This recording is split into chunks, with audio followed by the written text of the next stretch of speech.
Everybody to the Hippy Dippy Championship pre-show. We have about 13 minutes till the Hippy Dippy Championship undercard is going to start. It has a card. One second, let me get the cancel.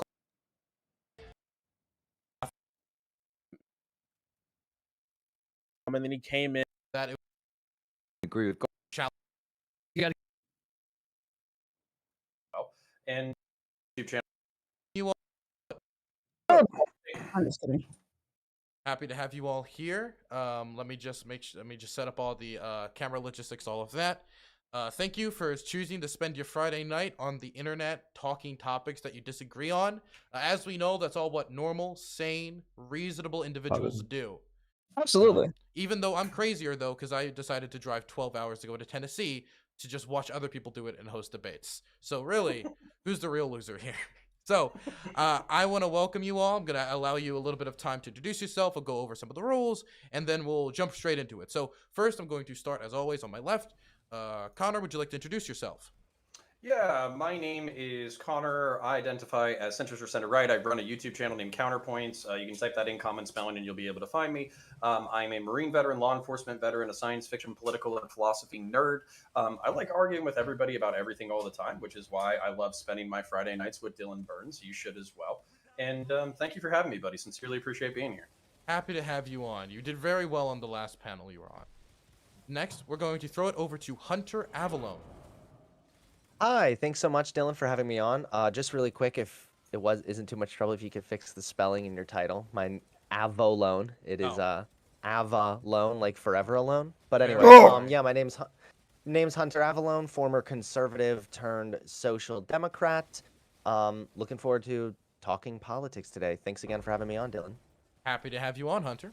Now we're going to throw it over to a longtime guest on the channel, Joe Lewis, who I also went to Got Brisket with, and it was absolutely delicious. That it was. Yeah, so somehow, if you don't know who I am, I'm Joe Lewis. My Twitch channel is twitch.tv/Joe Lewis, the O being a 0. I am slowly but surely becoming a political refugee, one Twitter take at a time. So I'm happy to be here. True. You've been a refugee from the Hans Kingdom. But one funny thing about the brisket story is there was this drama magazine publication on the internet that talks about internet people that published a story about that and used that as evidence that I am extremely wealthy compared to your average college kid. So I remember. They were like it was a magazine article. Dylan's income revealed, and then you read it. It was like, look, he got brisket. He seems to be very wealthy.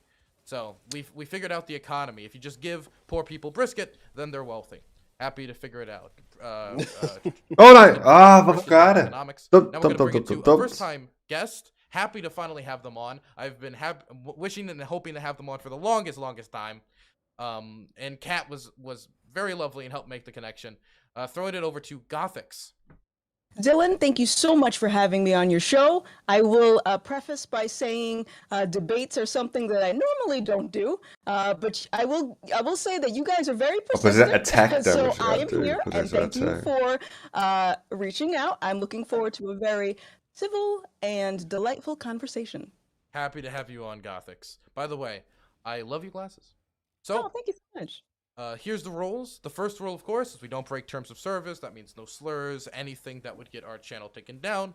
I like to eat food. It's an important part of my life, and so I would like to be able to buy food in order to do that, so I'd like to not lose my job. Second rule is when I'm talking, no one else is talking, because I am only moderating. I will never try to give my beliefs during a debate. I feel that that is a show of bias, and I would like to keep as much bias away from my moderation style. Okay, we stop. No. During the start and end of the topic, I'll give you all an uninterrupted section to make a quick intro, about a minute long, and an outro. It's going to be shorter today because we have less time to talk about the issues, but do not interrupt anybody during that time. When I talk and I speak, I am purely moderating, and so when I start to speak, no matter what's happening, please quiet down, because I don't want it to get too chaotic. Now, and here is a recommendation, not a rule. I do not dictate people be nice and kind to each other, right? I'm not going to police you being and make you like a good boys and girls and such. But what I am going to suggest is that you do get more people with honey than vinegar, okay? It's more successful. and to make sugar your favorite spice, always be nice. It's a recommendation, but of course, I'm not going to make you be nice to people. And so, does everybody understand the basic premise of the program? Any questions? No? Great. So, we're going to start with the first topic. We might go into the second topic depending on how the conversation goes, and it's very simple. So, recently, the culture war has evolved, and it's been a new discussion about this thing called cancel culture. And so the question is, it's very simple, broad question. You can approach it any way you want to. Has cancel culture gone too far, or is it just responsibility? It's just people being held responsible, or has it gone too far? We're going to start with counterpoints in the top left-hand corner. Yeah, so I think it's pretty clear. Like, number one, cancel culture is real. If I hear that tonight, I will get a little fussy. Number two, I do think that it has absolutely made discourse totally toxic to the point that we can't really get descriptive reality. We've been having the same conversations for like 2 years. We've been having some of the same conversations for 5 years. And it's mostly because we're jerks to each other. So we don't really understand what the other side is saying or what they care about or their motivations or anything like that. We just kind of call everybody evil. And then we just kind of do that like, 2 to 3 times a week or a few dozen times on Twitter every single day. So that's fun. And I love yelling at people on the internet. It's one of my favorite pastimes, or else I wouldn't be here. But at the same time, I do want to deal with some of these problems eventually. Whether we're talking about like systemic racism, or if you don't like that term, like disparate outcomes for people along demographic lines, or police reform, or the war on terror, or runaway government authority. These things are serious issues that do need to be dealt with. And I would like it if we stop calling each other monsters and assholes, so we could actually get something productive done. But if you want to yell at each other, I'm down for that too. So let's go. Wonderful. Now I'm going to throw it over to Gothics. All right. So cancel culture, has it gone too far? I don't think it should have started to begin with. I do think that cancel culture is, first of all, it's very comparable to the struggle sessions that they have during Mao's Cultural Revolution in China. On a base level of what the consequences of cancel culture is, it doesn't leave room for context or nuance. It avoids due process. As far as what is the proper punishment, how long should a punishment be for, was a crime even committed in the first place, things like that. I believe it encourages emotional immaturity. It encourages public shaming, humiliation, and it also encourages entitlement to authority. This idea that random strangers online are deserving of an apology for something that they really have no authority to police in the first place, it basically leads to bullying. It enables this bullying mentality. I also believe that this then discourages critical thinking because people are kind of reacting on this emotional basis.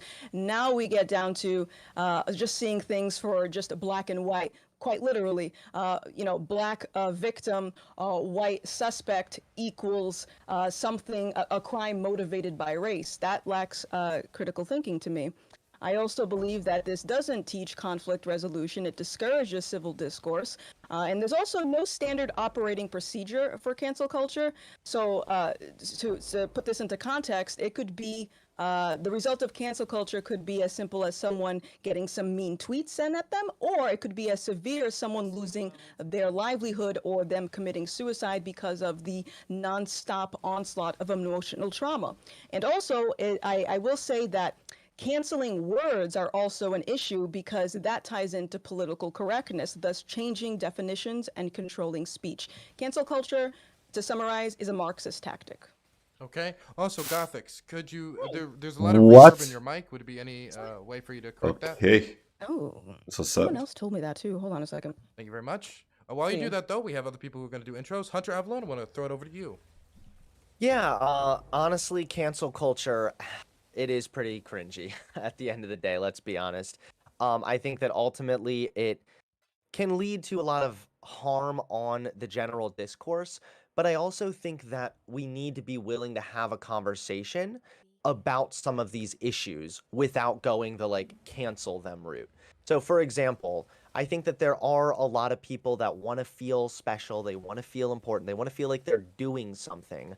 And so for them, being maybe still in school, maybe just not having anything else to do in their life, whatever, they find some kind of activism in like canceling the guy who tweeted the N-word when he was 14 or something, like something so delusional, because I've seen stuff like that happen before. But I think we have this issue where like conservatives are so hyper fixated on how bad cancel culture is, they tend to take like the opposite extreme. So like for example, I mean let's think about it. We had the Dr. Seuss thing that conservatives claimed was cancel culture. That was not cancel culture at all. That was literally just a private business making a decision, that it wasn't even like from public pressure. We had the Mr. Potato Head thing where they changed it to just being Potato Head for like the overall brand change, and then they were conservatives were like mauling on Twitter about like they're getting rid of it, oh cancel, they're canceled Mr. Potato. It's like I think that we need to sort of find that balance. So like rather than like you're a racist piece of shit because you said the N-word when you were 14, more like hey, you're 14, you're a kid, you might not have realized that that's impactful or what that word really kind of like the weight that that word has behind it. But there's also like a conversation to be had about how we don't want to like enable racism if possible, and we want to, you know, act appropriately if people are using slurs and whatnot. Like I think that there's a way that we can address this that's much more productive than just canceling people on Twitter or trying to get them fired or whatever. Usually, let's be honest, based on like just a little bit of information. It's not usually like this full out thing. But at the flip side, one more thing, I know my time's running out, but the last thing too is that there are also elements of cancel culture that I think we all agree with. Like society has to cancel some people. Some people are worth canceling. Like America, quote unquote, canceled Hitler. Like there are times that we want to fucking cancel someone, but it's more about like, is this justified and is it not? And right now, cancel culture does not provide room for that. I just want everybody to know, I also think Hitler should be canceled. I'm going to throw it now over to Joe Lewis for the last intro before we go into an open session. Yeah, I know we usually aren't supposed to talk about people's previous statements on the opening, but I kind of disagree with this idea that Hitler got canceled by the United States. It seemed like historically he deleted his account. So I want to make sure that the record's set pretty clear.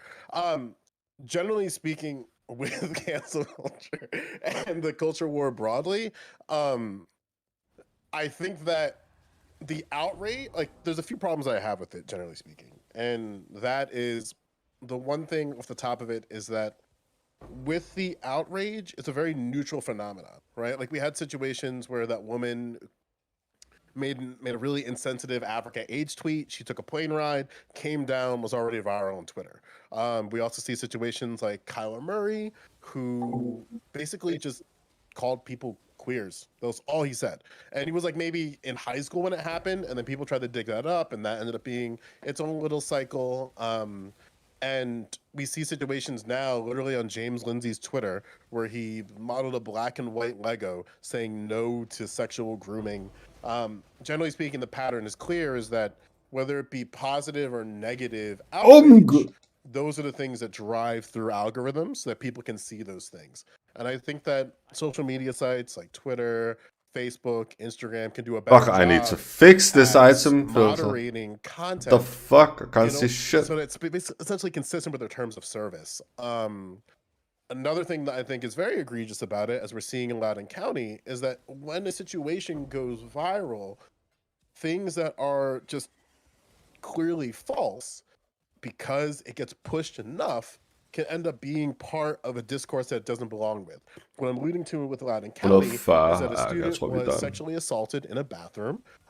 Their father, without any evidence, made the claim that it was a boy wearing a skirt. Then that turned into a trans person sexually assaulting someone in a bathroom, which then transformed into a bisexual biological male wearing a dress assaulting a girl in a bathroom. None of those things were true. Was there a sexual assault? Yes, but the negative outrage towards the situation started getting roped into this idea of a trans predator, and that had nothing to do with the actual situation. Was there was an issue The with fuck? safety in the public schools. Now, the problem with that is, as I am finding, is it's very hard once you have something that is clearly false to correct in real time. And we're seeing this with COVID-19 stuff. But generally speaking, if I were to close the weekend to opening, yes, cancel culture is real, but I do think that tech companies, mainly social media companies, can do a better job at actually doing their job is in terms of moderating their terms of service and moderating users' accounts. Like, it can't just be Donald Trump that's the Pontius Pilate of the situation. Yeah. Okay. So I just want to give some shout outs to some people in the crowd tonight. The Surfs TV, I'd like to welcome them into the crowd, as well as the contributor for the Jerusalem Post, Stoic Viper, and many others who have made the trek out to stop streaming today and watch what we're doing tonight. So I would like to thank them all for coming today. Now we're going to go into an open session. You may go back and forth. Again, I hold the rights to mute you at any time if it gets too out of control. Do your best to make it so my job is easy. Would anybody like to start us off? I'll just hand it to somebody. I would. Okay, I'll throw it to Connor then. Yeah, so something that I brought up in the past that I think is important here is I don't think this is like a new social phenomena. I do think that we had the ability to cancel in the past in a tribal setting. That would be like the social equivalent of like exile. The thing that's new is our technological ability to inflict harm on strangers via the digital medium, and also kind of like the scale. Like you know, if somebody was like doing something messed up 3,000 years ago, there's really only like 30 people that are going to be mad at you, and they're going to be your immediate tribe. Whereas now you can have hundreds of thousands of people mad at you all at one time calling for blood. So that's kind of like the real difference is the scale. One of the things that both of y'all said, both Gothics and Hunter, I think that was interesting, was you were saying that it seemed like it was driven by people who don't have institutional power, who are desperate to wield some kind of social influence, and as a result, they jump on dog piles. I think that's like a really interesting descriptor for like the social phenomena, and might lead to like a solution for how do we get people engaged in more positive ways rather than engaging in cancel culture.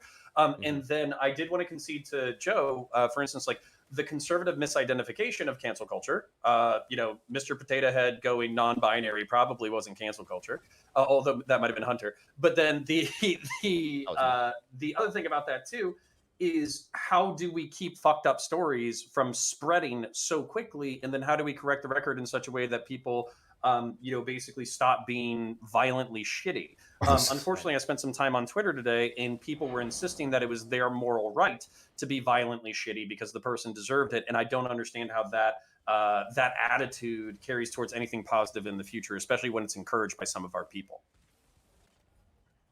Sure. I mean, I think that ultimately, yeah, it would be kind of stem from giving these people just like a healthier outlet for that like rage that they might feel, or that like desire to like be activists, kind of. Just like there's got to be a way to basically take that desire and that rage, because that alone could be a very valuable tool actually in fueling like good political change. But the problem is right now, a lot of it is, it's just people kind of on the internet, and they can, on top of that, being on the internet, they can hide behind their screen.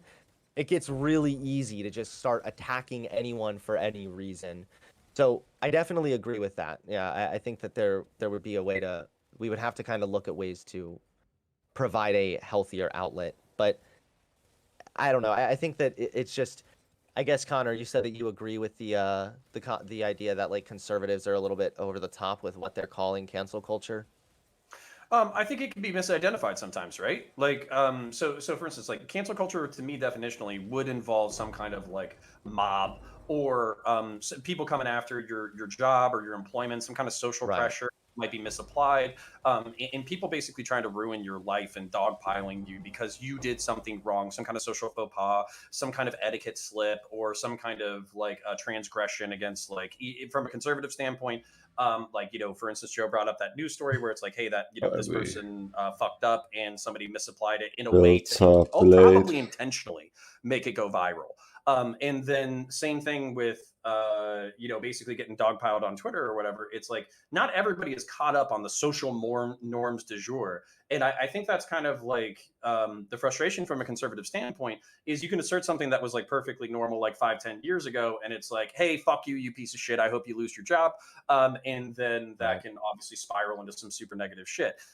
So yeah, like, but I do think conservatives can be extra sensitive to it. Yeah, of course. Yeah, and I think that We're it gonna have really Hunter just respond, and I want to make sure other people got some time to speak. Yeah, sure. I just think that ultimately, if we want to talk about like misapplying the term, I kind of feel like, not to get too spicy too quick here, but Gothics, when you mentioned they're changing definitions or whatnot, like, I'm not sure if you know, but like definitions have been changing throughout history. Like definitions are socially constructed, so usually if definitions are changing, that's just kind of like a normal thing to happen. It doesn't necessarily mean that it's like a form of cancel culture. So I wanted to push back on that a little bit. Okay, cool. Sorry about my technical problems. By the way, is the reverb too bad? Is it good? I don't know It's what. good enough. It's good. I don't can know. flex with this, yeah. Okay, cool. So changing definitions, that I reject that as, because by that context, that would mean I could change the definition of murder, right? I can just say, oh no, this is cuddling. This is cuddling now. And I know Well, that. which definition are you referring to that's been changed specifically? Okay, I'll Like give you because my of political favorite one. correctness. The definition of racism, and this idea that power and privilege need to both be available in order for someone to have the ability to be racist. Thus, No. me as a black person, I'm apparently by this definition incapable of being racist. Well, I agree that that's kind of silly, but at the same time, that's not like a definition that's been changed for the sake of political correctness. So what you're referring to is much more of like a academic definition that people try to use for racism that is usually rejected or just not even known about by the general population. Like if you look up the definition of racism, it has not been like altered and changed because of political correctness. And again, I want to just like point out that repeatedly throughout history, words have had their definitions changed. The definition for awful changed. The definition for cute, fantastic. I'm literally reading a little list here from like this thing about all these words that have just changed definitions over time. So it's not like a single person is just like, today the definition of murder is that I'm going to be really nice to everybody. So I murdered someone today, guys. When I'm talking about definitions change, and what it sounds like you're talking about is like broadly Just a societally rule speaking, definitions change. applies But that happens with stacks. any society. So then I would push Small back and ask, why? What is the purpose of changing these definitions? What is that intended to do? Why or are these 6, definitions yeah. we currently have not good enough? Height on It a would 3. surely depend Yes, on Sander. a case by case basis there. But why would we Yeah. need to change them if there's no, like, what is the purpose? What does it do? Well, it depends again what you mean by like changing definitions. So it's not like we're all going to sit in a room and be like, I vote to change this definition, but it's like throughout time, the definitions of words change and the meaning, the way that we interpret them also change. It's Okay. much more of a broad thing. It's not like today this word means this kind of thing. It's more of like how society evolves, how it changes. The Well, if we definitions of use words the just kind of change. if we use the definition, if we use racism as an example here, we kind of agree that there's a lot that encapsulates that word, and it's not exclusively a interpersonal phenomenon. And this is basically how end up in social science. And then through social science and other sciences, we found that like, okay, there's different ways of explaining this word and explaining this phenomena. We're going to use racism as the word that we attach to it, but add other things ska like det så här. systemic racism, interpersonal racism, structural racism. And those have different definitions and different interpretations when we're trying to observe reality. The problem is, as we saw with critical race theory, is that when you have something that has a very Vi ska ha broad gemt item definition level based on a social 180. science, Jag gider and ikke then when samle you det op. try to explain that to individuals and laymen, it can be very difficult to break that down. And even Chris Rufo admitted that, where his Customers. purpose for challenging critical race theory was to dilute the word so much so that it's just used as a catch-all for anything involving any type of observation about race in the United States. That's why you get simultaneously people saying, okay, there's like systemic racism is real and that's something we ought to observe. And then another side is saying, well, critical race theory. So I meant to say critical race theory is this idea of like examining structures of power and things of that nature, while at the same time people saying, well, CRT teaches white people to hate themselves because they're white. And then you get the other side going, well, that's not what that means. And then the other side, well, that's exactly what that means. Like, look at this, this, and that. It's clearly saying that. And then you get this back and forth where we never really get to the context of like why individuals are saying the things that they're saying. And then that just leads to the discourse being very diluted. Yeah, Joe, can I? This is actually perfect. You kind of put the primer on the situation. This is why literally in my intro I use the term systemic racism and disparate outcomes separately, because I knew that that would mean two different things to two different people, two different audiences that we're basically talking to, assuming that Gothics has like more libertarian or centristy or right wing audience, right? So basically, I've been swimming in lefty circles for the better part of 6 months, and through these like debates or whatever, like I understand that when we're referring to systemic racism in this space, we're basically talking about like, how does the system work? How does it screw people over? And how does it screw people over disproportionately based off of demographic, right? That's what I understand systemic racism to be. Thank you, Connor. But at the same time, I'll walk into a libertarian space or a centrist space or a conservative space, and I'll say, systemic racism, means this definition. And they'll be like, oh, well, to me, this is just the Marxist tactic of changing words and all that kind of stuff. And racism is typically interpersonal. And on top of that, if the system isn't intentionally racist, then how can it be systemically racist? If the point of the law, like, so for instance, like homicide being one of the obvious ones, if homicide is a bad thing, we make a law saying that homicide is bad across the board, and then it screws over certain people disproportionately. How is that law's fault? Right now, that might be like a low resolution photo of the situation, but then that's where for me it's like we get into this fucking fight like almost every single conversation where we're like, you're a racist piece of shit, you're denying reality, you're anti-science, you're anti sociology, you fucking hate knowledge or something like that. And realistically, it's like, I don't give a fuck what we call it, right? As long as we acknowledge there's a problem, because if we can acknowledge that there's a problem, then maybe we can start working on a solution. But as we all know, because we're all on twitch.tv and we're all on twitter.com, nobody really gives a fuck about solutions. Nobody really gives a fuck about fixing the situation. They want to fucking make money off of being dicks about the situation. And then that's kind of what pisses me off, especially when it comes to the pundit class, when the fucking, because I consider myself a part of the pundit class, is where like we don't like, okay, so there's disparate outcomes for people for different demographics. What the fuck are we going to do about it when we don't agree on how to run our society? And that's kind of like the question we never even get to. Right. Yeah, or even a situation where, and this is the thing that I want to give credit to, because I think that the right wing right now is winning the culture war when it comes to like sort of the political activation aspect. They clearly galvanized school boards across the country and individuals parents who've never been to school board meetings in a way to push these ideas that they're against, like the idea that trans students should be able to use bathrooms based on their gender, their affirmed gender, critical race theory, COVID-19. They're winning that battle in real time. The problem is, as we saw, is that when they finally get to the board meeting and speak their grievances and start participating in the political system, they start finding out that these systems that they're trying to sort of quote unquote take back don't really work in the way that's intended. As an example, to go back to Loudoun County, Beth Bartz is one of the school board members who resigned. And now there's a conspiracy theory that they're calling a conspiracy theory that the school board is just going to insert a member in there that they like in order to continue pushing their agenda. And someone who knows about how ejected board members work in councils and school boards, I'm like, yeah, they vote the interim member in to complete the term because the election is literally next week, and then it's open to the public in the next election cycle. That's just par for the course.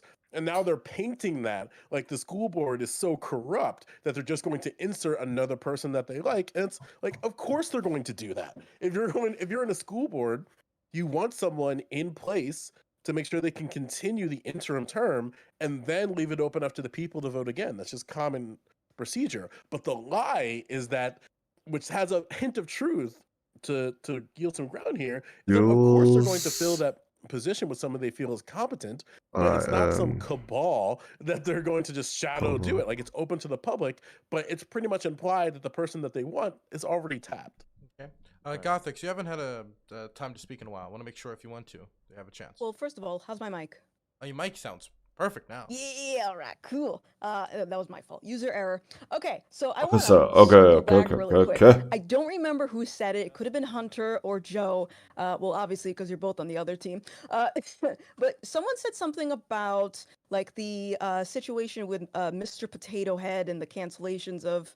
I forgot who's the one that said that. Dr. Seuss, yeah. Okay, yeah, Dr. Seuss cancellation, and then private businesses, stopping that manufacturing of that particular book. I should have added this to my introduction, but all of these topics that we're debating tonight, for my whole argument, are all interconnected, and they need one in order for the other to operate. So in terms of private businesses, I first of all, I would not call that cancel culture. I would call that more of political correctness.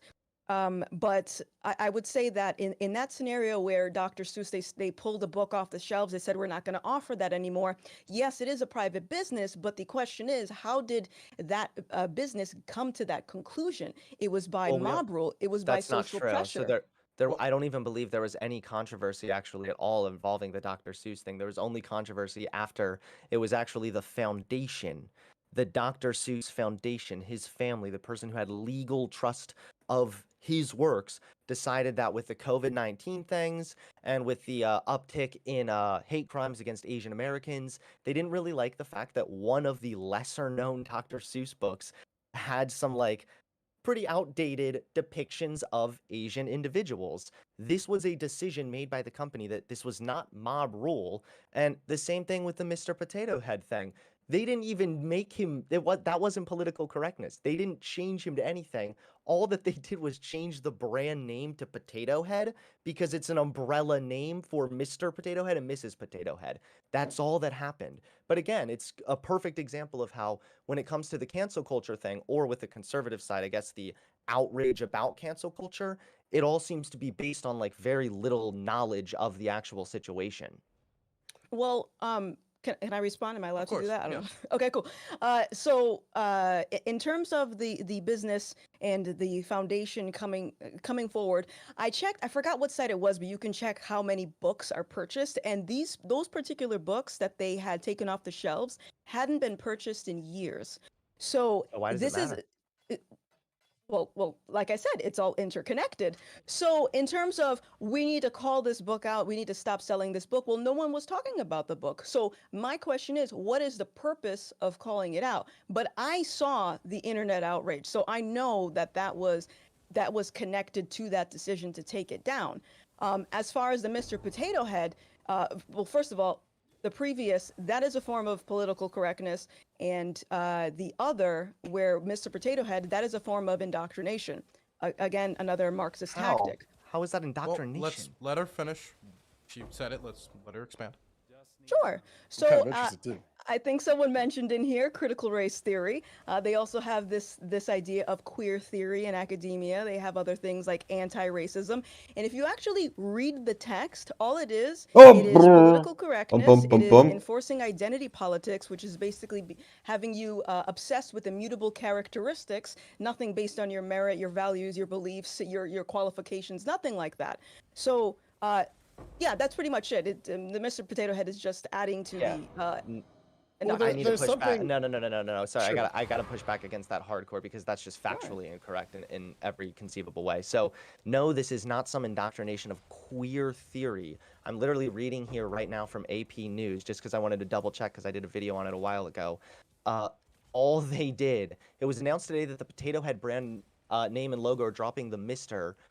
They're proud to confirm that Mr. and Mrs. Potato Head aren't going anywhere and will still remain Mr. and Mrs. Potato Head. It was the umbrella name that changed to Potato Head, and then there was still going to be a Mr. Potato Head and a Mrs. Potato Head.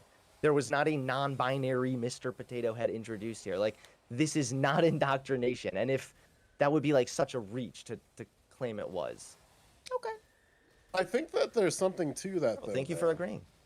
I didn't. I just said okay. Yeah, no, but I Joe think Lewis? there's something to that there, right? Where it doesn't necessarily matter why they're doing it, because in a way you could say it just is trying to drive profit margins. Like even if we're looking at the idea of Mr. and Mrs. Potato Head, right? Because if I believe, let me just state something off the fact, because my brain's kind of going like 10 miles a minute here.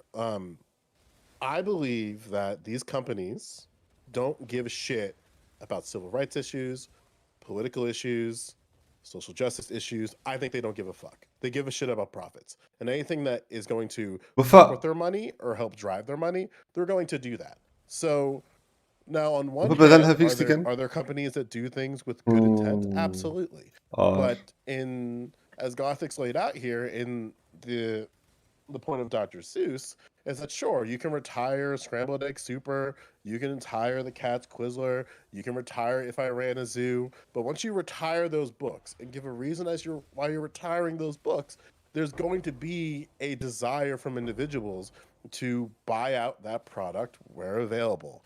It's no different with the Mr. and Mrs. Potato Head. It doesn't matter that Mr. and Mrs. Potato Head are staying. I think that they are well aware that they're staying, and it doesn't even matter the reason, but like whatever, due to algorithms and other things, whatever the narrative is being driven, I would argue that like predominantly the right are going to be like, oh, we got to buy out these potato heads before they're gone forever. We got to buy out these books to make sure they're not thrown to the gulags and burned forever. And do I think that these companies are functioning in a way that they nefariously are trying to do that? Yes and no. Like I don't necessarily. It's a weird thing, right? Because I don't necessarily think that like every single company is doing this in a way to drive profits for things. I think some of them genuinely believe that these things need to be off the market, while at the same time I can recognize that there is no clean way of doing it without people sort of twisting the narrative how they please. I hope that made sense. Yeah, Joe, can I want to address this directly. Sure, and then I want to make sure we get to the second half because we've got about 22 minutes left. Okay. Yeah. So basically, I think you're right that some people use this social justice narratives and then the surrounding outrage in order to capitalize on it. I think that the perfect example is Gillette, where they had the best a man can get, boys will be boys commercial or whatever, where they obviously went with the progressive message. They probably knew there was going to be some level of backlash against it. Regardless of whether or not you boycotted it or bought a shitload of them, there was name recognition in the market. Whereas before, who gives a shit about Gillette, right? But then this is what's interesting to me, is where you said the right wing is winning the culture war, maybe because they're better positioned to use institutional power. But I think what feels nefarious about it, or what feels shitty about it, is it feels inevitable. Because if you look at corporate media, or if you look at toy companies or clothing companies or anything like that, it all feels like they're you can call it a virtue signal or you can call it genuine. It seems like they're all on the same step with like the progressive message. So that's kind of where I can I can understand the sense of frustration from a conservative perspective, where you're just like, yo, like, what the fuck? Everything is progressive right now. It's everywhere. It's in our media. It's in our toys. It's in our marketing. It's in our TV shows. It's absolutely everywhere. And it doesn't feel organic. It doesn't feel like people are demanding it. It feels like it's being generated, and then that's kind of like it's being put down onto people versus people demanding the product. And so I have another point, but Well, I mean, I want to leave it for now. yeah, to Quick censor my. response on I have from something Joe. I also want to. Okay. I have something I really want to say too. Real Quick from Joe Lewis, but I do want to make sure we get on to the second faction of this. So I'll have Joe Lewis and Hunter very quickly, but we do need to move on. Well, yeah, as a censor to my concern is that I don't think that the parents that are galvanized in Virginia are being politically activated in a way that I think is productive. I think they're being used for nefarious means to perpetuate lies within the right wing. And Virginia now is the center point to what the GOP is going to use in the midterms. And that's a big concern that I have, because they're getting everything that they want. They might get the governor's seat. I mean, Glenn Youngkin's leading almost by a 10-point margin now in the elections next week. But what's going to happen with Glenn Youngkin when he's dealing with a Democrat state legislature? He's just going to be blocking Democrat shit. And it's going to be the same shit that we have in New Jersey. So it's like, I'm always like, okay, you get what you want politically, but then what's the next step? Because now all these parents are galvanized. So it's like, Hunter? is the Yeah, sorry. Yeah, I just really quickly wanted to just for my own stream correct some misinformation that Gothix was saying before. So first of all, when we go to the Dr. Seuss thing, I just had to double check this again. Actually, there was not any big backlash that led to this. They literally said the decision was made after consulting experts and teachers.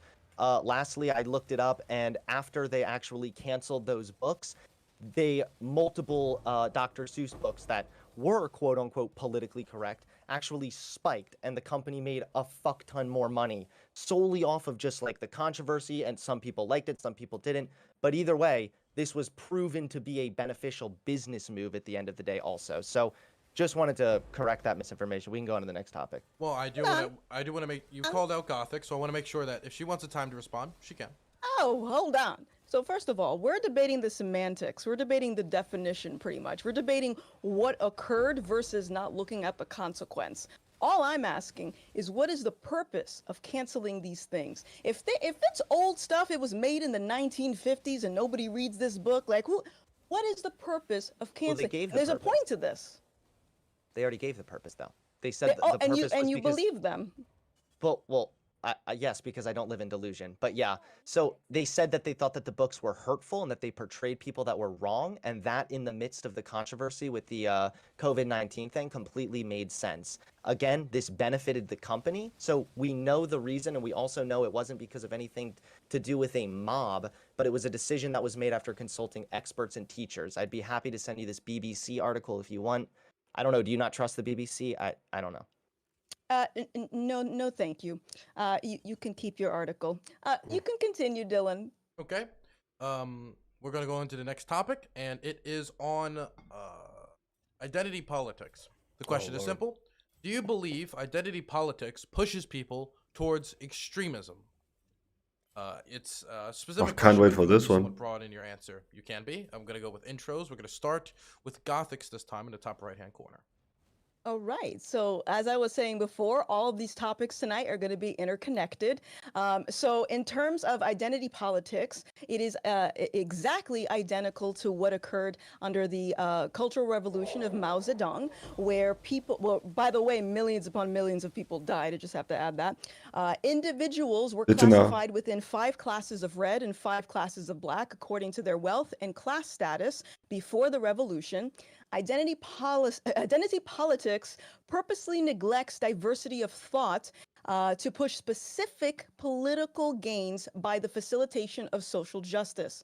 And what do I mean by this? Black lives matter, but not black Republicans, not black conservatives. Just look at the rhetoric of how people that follow this movement treat black conservatives or people like that. Another example, this trans ideology or the queer theory, what I was mentioning before. For example, infinite pronouns, this idea that there's this infinite amount of genders, trans women and men are the same exact thing, or trans women are women or whatever, while villainizing the trans people who absolutely do not subscribe to that. So again, making the point that this identity politics, the purpose of it is to push a specific type of identity, not a broad spectrum. But that's my opening. Okay. Next is going to be Joe Lewis. Identity politics is fine. Yeah. I firmly believe that extremism, hot take, coldest take of the night, maybe the hottest or coldest, but extremism creates extremism, right? So we have in the United States right now anti-government sentiment, anti-authority sentiment, the idea of infringement on rights and government overreach based around a lot of things like COVID-19, school boards, local governments, and sort of like too much by government, big government. We have conspiracy theories and controversial political commentary around the 2020 election, rejections or objections to multiculturalism, embraces of populism, and then like broadly speaking, the culture war trinity based on CRT, COVID-19, and gender affirmation. The right tend to call it queer theory or trans theory or gender theory, but they're all interconnected in that, like, yes, we can agree that we have our politics are influenced based on who we are. So me as a black, incredibly cis male is going to be different than Connor, who is a like I get in trouble when I assume the race of white people. So I'm going to make an assumption that Connor is white. Maybe he's native, LSP, I don't know. Or Latino, I don't know. But it's these things, all these identifiers that we have influence our politics because our identifiers influence our relationship with these things around us. And I think that's how we navigate. My concern, however, though, is that there's this idea that I don't know how to word. Nah, I'll save it for the later. I'll save. That's all I got for now. Okay. Next is going to be over to counterpoints. I am. Oh, there you go. No, hey, you gotta give me a second to click on the mute button. Jesus Christ, don't call me a pro streamer yet. Holy shit. So, anyways, does identity politics drive extremism? Yeah, absolutely. But I kind of can't wait for 2050 where white people are minority. That way I can bitch about my station in life as fucking you don't understand my pain because I'm a fucking minority inside the United States of America. I'm very excited to say that. Like January 1st, 2050, that's gonna be the first thing I fucking say. Good morning, babe. How's it feel to be a minority in America? And then identity politics is obviously a double-edged sword. It can be used for good. It can be used for ill. I think what we're used to is on like Twitch or Twitter or other spaces where it's like, you don't understand my lived experience, therefore you need to shut the fuck up and you cannot have an opinion on this subject because of your demography. I would see that as an absolute toxic way to use your identity. What I would see as a non-toxic way to use your identity is say, hey, listen, there's multiple variables that go into a person's personality and how they're viewed by society and how they're viewed on life. Here are some of the characteristics that I think make up my identity. Here's been my experience, and this is an experience that I share with people who share this variable with me. So while it's not representative of like a pure, like, predictable algorithmic formula, this is something that we can observe through demographics and statistics and shared anecdote and all that kind of stuff. And we should address the problems and try to optimize everybody's lives. That's how I think identity politics could be used positively. As a matter of fact, to all the conservatives listening, I actually ask you to invert intersectionality on its head and start clamoring for equal male representation in female-dominated spaces using identity politics. Let's go ahead and get 50% male representation in education and into the medical field. Let's go ahead and use our identities, not necessarily as a weapon, but as a cudgel. Because fuck it, memes are memes. But I'll leave it there and leave it for the open. Memes are memes. Anybody want to take hold of the starting point here? Hey, wait, I was never given an intro. Oh, sorry, Hunter. Okay, throw it But over it's to you. okay. Thankfully, I don't have a... Anti-white racism. So What? first my name's spelled wrong, and now it's... This is anti-Hunter racism right here. No, I'm just kidding. Yeah, this isn't something that I am super, like, touchy about with identity politics. I really do agree with what Connor said, partially about how it can be a double-edged sword. There's absolutely times where you might be able to find some, like, commonality or community within, like, a shared identity or something like that. But I do disagree heavily with the idea of, like, you're a white guy, so you're not able to speak about, like, that kind of shit is so fucking toxic. And it totally does harm discourse. But one more thing I want to add is that any conservative that claims about identity politics, I hope they're also willing to condemn the likes of Candace Owens and other black conservatives who will weaponize identity politics like a motherfucker. You will hear it all the time. I can't be a white supremacist. I'm black. I can't be this. I'm black. Wait, you would say this to a black woman? How many times have you heard Candace Owens say that one? Like, so I think that all the time we just have to sort of, again, find that middle ground. But yes, ultimately identity politics can lead people towards quote unquote extremism. But again, we need to look at what that means by extremism. So like if people are extreme about wanting to end systemic racism, I don't know what that would look like. Would that be like extreme as in violence? Because I wouldn't be in favor of that. But obviously I want people to be extreme enough to actually advocate for like good change and good cause. Okay, is there anyone who now wants to take a hold of the conversation to start us off? I can. Me. No, yeah. Thank you. Thank you. Cute doggy, by the way. Thanks. It's called a pro gamer move. I learned it from Destiny. Awesome. Get that sub. Okay. I guess I'm going to start with Joe. Joe, first I want to know because in your opening you called yourself a cis male, and Yes. I'm okay, incredibly straight. Very okay, straight. fabulous, so glad. But I'm curious, have you ever considered what if you had to say which group of people, which body of people in terms of political leaning subscribe to this idea of saying I am cis this, what would you say? What do you mean? Like in terms, so like to reword your question, so I know I'm understanding here. You're saying that like which group of people in the United States would affirm themselves to be cis? Yeah. So, let me clarify. For Sure. example, I would say that I'm straight and I'm a woman, but Okay. nowadays you might hear I am a cis white woman in some instances, depending on who you ask. Sure. So we're adding that additional identifier. Ew. So I want to know is would you say that this is something that is shared amongst all political parties? Is it more of a left thing? Is it a right thing? Like, what would you, based on your judgment? I mean, cis is just an antonym to transgender, if I'm recalling correctly. I just use cis because I've always used cis. I don't If I, believe that. I mean, I think you're trying to allude to the idea that the term cis might almost exclusively be used on the left, but I don't think you nor I would have like enough evidence to even quantify that. Like I'm we have I enough pretty sure that's a like, safe we have enough bet. observable reality to maybe go like, hey, maybe this word is used in lefty spaces, but I'm sure cis is used everywhere, not just exclusively in left spaces. I don't know if that answers that question. I only ask because I have yet to meet like a staunch Republican or like a really patriotic person who would refer to themselves as a cis man. They would just say, I'm a man, I'm a dude.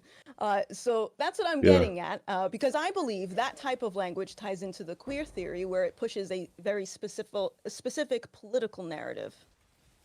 Okay, I also can you have another elaborate on that a question little too. bit? Go ahead. Yeah, can I'm you sorry, elaborate go ahead. on a little bit? Elaborate? Yeah, a little bit. Okay, yeah. So going back to my example of what, my opening statement on identity politics, where I said that identity politics focuses on immutable characteristics instead of a diversity of thought. And that is intentional because, for example, trans lives matter, but then I can go to Blair White's channel and see a slew of hateful anti-trans stuff in there. So it's Sure. clear that it's just a very specific thought process. Well, I would push back on the idea that it's immutable characteristics, because we all have different political ideology that I wouldn't say is an immutable characteristic. Like I, for the longest time, thought there was only two genders up until I was like 25 or 26. I also believed that the clothes that women wore was analogous to their likelihood of getting sexually assaulted. These were all beliefs that I believed until I had basically a mountain of individuals in my space to push back on like these ideas are not really consistent with the reality in society and stuff like that. So like the opinions that we hold, I think are not immutable characteristics. They're just characteristics of who we are. But those ideas that I had definitely came from my socialization for sure. Yeah. I'm gonna I think it's. So I'm sorry. Go ahead. You can go ahead. I was hoping I could cut in a little bit on that too, because the term cis, I totally know what you mean. Again, it kind of is like, it is very derivative from more academic, college sort of spaces. So it's quite possible that, there might be people like in rural areas that aren't familiar with that word and maybe don't use it in the same way. But that one doesn't mean that it's like not a word, because it is actually like a word and it does mean something.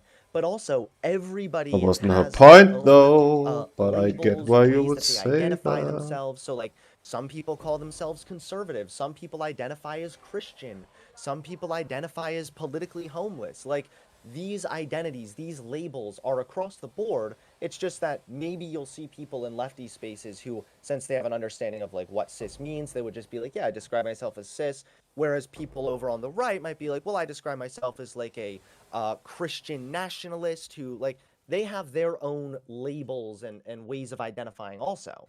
So I don't think it's fair to make it seem like it's just this like left wing thing. Yeah, Well, just to I be have to clear, push to, back. to answer Gothix a Wait. bit more directly, Yeah, I yeah, have go ahead. no problem with either or. Like if somebody identifies themselves as straight, it's like cool. if I like me, I use the word cis because I teach, so I have to use like a little bit different language when I'm describing certain things because I never really know like what groups of individuals I have myself in front of, so I have to keep things a little bit more inclusive as I can. But That was yeah, probably one of the I have worst no issue with fucking straight gems or cis. Yep. I'm gonna I have could Gotham respond, then I'll bring it over to Connor. anyone as well. wanted. Really? Okay, cool. I I don't actually believe had a it. brain fart, so this is going to be very short. But I will say that I do believe that, again, we're talking about immutable characteristics. I have no problem with people identifying. I do not care. It does not matter to me. It's just nothing. So the problem is that when people are identifying as something, it's now leading into like, this is the reality. This is the new reality. It is so bizarre to me, for example, to hear that passports are going to have gender X on it. And also, I would push back on Joe and say, yes, there are two genders, and I'll pull a page right out of Dave Chappelle's book and say, every man in this room came out of a vagina. But that's all I have to say.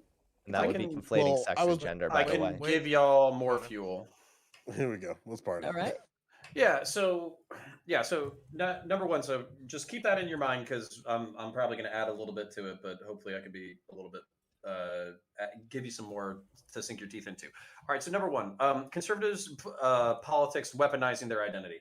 Well, I mean, we may have started it. You may have started it. Who gives a shit? The cat's out of the bag. Okay, where everybody's gonna be weaponizing identity for the rest of the fucking time, which is why I'm super excited about 2050, where I get to fucking be a minority in America, so I can fucking leverage that as a part of my I'd poll and fucking talk some shit on the internet. It's gonna be fucking great. I'm super excited about it. One of the things that is interesting though about how we conceptualize identity is this concept called like identifiers versus prophilicity. I'm not that familiar with the subject. But basically, it's like a sociological theory that says that like some people use identifiers in order to identify attributes about themselves that they feel like reflect their reality.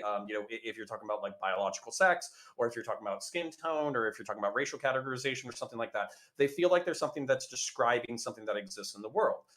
The digital age, though, this is the part of the sociological theory that I haven't really studied, is that we are now used to creating profiles. When you're talking about social media or video games or anything like that, you can kind of customize the features, benefits, and characteristics of your character. And this is something that's kind of opened up in like the personal space as well. It's like, who Boring. do you want to be is almost as important of a question as who are you? And we kind of have the tension between these two concepts, and that's where like language conveying information is probably the crux of what we're talking about, because very specifically it's like I'm kind of libertarian on like the gender shit too. So it's like man, I can disassociate biological sex and manhood and womanhood, but men, women, non-binary folk, right? But then we get into that like neo-pronoun shit where Gothics was talking about like a billion fucking genders and shit, and it's like, what does a neo-pronoun, what information does that convey that Right. he, she, or they does not convey? I would And so- actually agree with that, by the way. Like, that's one of the reasons I'm not in favor of neo pronouns. Right. And then that kind of gets into this thing where before, when I was traveling in right-wing spaces, no offense, leftists, but you don't know how to communicate your ideas very well. You kind of call everybody fucking assholes. And then basically, if we're not up to snuff on every single fucking thing that's come out on Twitter, Tumblr, or Twitch recently, then we're bigoted fucking assholes who just want to make everybody miserable and commit suicide. Whereas for me, it's like, I know I've traveled in enough leftist spaces that I know that y'all fight about this shit. So that's like the interesting part of this entire conversation, where it's like you don't even fucking agree on any of this shit. But then that's where it's like, where do you get the cultural authority or the balls to say like, hey, this is how it is now, and if you don't agree, shut the fuck up. And that's oftentimes the energy that you catch when you're not down with whatever's going on. Just need a moment to catch my breath. I got Sometimes, nothing. yeah. I'm not gonna 3v1. I'm not gonna 3v1. I'm not gonna die on this hill. I don't want to get I'm canceled. like, sometimes people. The thing is like, I don't know. I mean, I call people stupid sometimes, but I guess that just kind of would be on our Aimless approach sack of debate. shit hunter. Yeah, you're right. Well, I'm I sorry. think I should that- be canceled. Yeah. Joe, you wanted Well, to say I something? think going back to what They better Connor was saying about the Scouts. idea of like, Where maybe are Gothics alluded this they? to the idea of like identities being used for good or bad. Like again, Well, that's a before mit frustration that I SCOURGE have dann. with school boards right now and parents, because one thing that I'm always worried about is companies and institutions using people's identifiers as a means to push political ideas when it's very clear that these groups Hey! don't give a shit about them. Examples that I can use that like might upset a few liberals out there is like the NAACP, basically Black What Lives did... Matter Incorporated. Although I will give Oh, ground that ja, some of the sister bereitet. organizations that are on the Okay. ground with individuals are way better than those at top. Uh, It's the same frustration where it's like we know that there are, I'm just gonna use like to load this a little bit, like we know that Black Americans get brutalized in different parts of the system. And unfortunately, these organizations that are sort of trying to herald this idea that Black Lives Matter don't give a shit about Black people. And then what's frustrating is that this is something that I think that conservative Black Americans can unify with Black leftists, and that we're both saying the same thing, but just at a different angle. Like we both recognize that these organizations like Black Lives Matter Incorporated, like the NAACP, generally speaking, don't give a shit about Black people. We know that the policies they try to implement and try to bring forth to the table is just another example of just like liberal bullshit that's not going to lead to any type of change. But then when it's like, okay, well, why don't we like sort of coalition build and galvanize on this idea to try to reach some type of change, then we get into like these weird disagreements. So it's like, why can't we just fight on this unified thing? But yeah. Yeah, I actually have a direct response for this, if I may. Um, so, so oh my God, you like nailed a problem right on the head, which is the organization's pundits and commentariat class pretend to care about issues in order to profit from the conflict by making money off of people fighting, which is fine. Again, like I love to fucking fight. I'm on this goddamn panel. I'm on the fucking Hippy Dippy. I'm on Prime Kai Weekly. I love fighting about politics. It's one of my favorite things to do. But then how do we capitalize the actual energy and the actual problems that we're facing and turn it into like public momentum that actually has some level of change? And this is where I would say the libertarians or the anarchists or the liberals, small L liberals, they have an advantage because they say that it has to happen on the ground. It has to happen in communities. You have to go out into your local community, and if you want kids to be more proficient in an academic setting, then you have to be either a volunteer or a teacher. If you want law enforcement to be better, then you have to become a part of those institutions. And then that's kind of where, like, I love everybody on this panel, but there are some very wealthy leftist commentators who say, no, don't go into your local community. The only way that we can achieve our goals is if we execute landlords, business owners, and have a socialist revolution. And no, that's kind of where it's no like, one is saying fuck that. these motherfuckers. They're radicalizing tens of thousands of young people into basically a daily diet of 8 hours of arguing on Twitter and then thinking that they're going to better their lives in some kind of bloody revolution in the next 30 years. Marx is going to come down from heaven. Yeah, Well, I well, think Republicans are He's doing going to this right rise now. again. I think unfortunately, Republicans are I doing agree this right with now you. with parents. Like, Yeah. I strongly believe Republicans are doing this right now with parents. Where if you look at these school board meetings, and the only reason why we got that DOJ memo in the first place is because there are literal parents and community members advocating for the violence of other school board members, teachers, and public officials. And then, like, I don't know. Like, for example, there was a school board meeting in Florida that I watched on my stream where it's literally just a civilian yelling at their superintendent, holding his gun on the ready. And it's like, why the fuck are you? First off, why? I get it, Florida. I get it. But why do you have your firearm in a school board meeting? And then when you're talking to the superintendent, as you're arguing with him, talking about how he's gonna take we're gonna take this school back, you're holding your firearm. And then there's just a sheriff flanked on one side, a police officer flanked on the other, and then it's just like, well, this is totally observable reality right now, and that concerns me. Where we have examples of parents and civilians participating in very violent behavior at school board meetings, and then when one organization acknowledges like, hey, some school boards don't have the facilities to make sure that the people within their institution feel safe, they start saying like, well, look at that, there's this government overreach, or just painting parents as extremists. It's like, that's not the reality here. Like, it's very clear that in some areas in the United States, like, school board members and superintendents are not safe in their buildings. And then when they try to make the measures to try to like solve that problem, then people start getting upset. I want to throw it over to Gothix, then Hunter, and then we got to start wrapping up with outros and such. I'll be right back. Okay, do you By the mind- way, everyone behave. I need to use the bathroom. What were you saying, Gothix? No, I was gonna shove 2 questions in here for 2 different people. Is that okay? You know what? If sure, but then the outros are just gonna need to be people plugging themselves. Okay. Okay. I mean, okay, all right, cool. I wanted to know, Joe, really quick.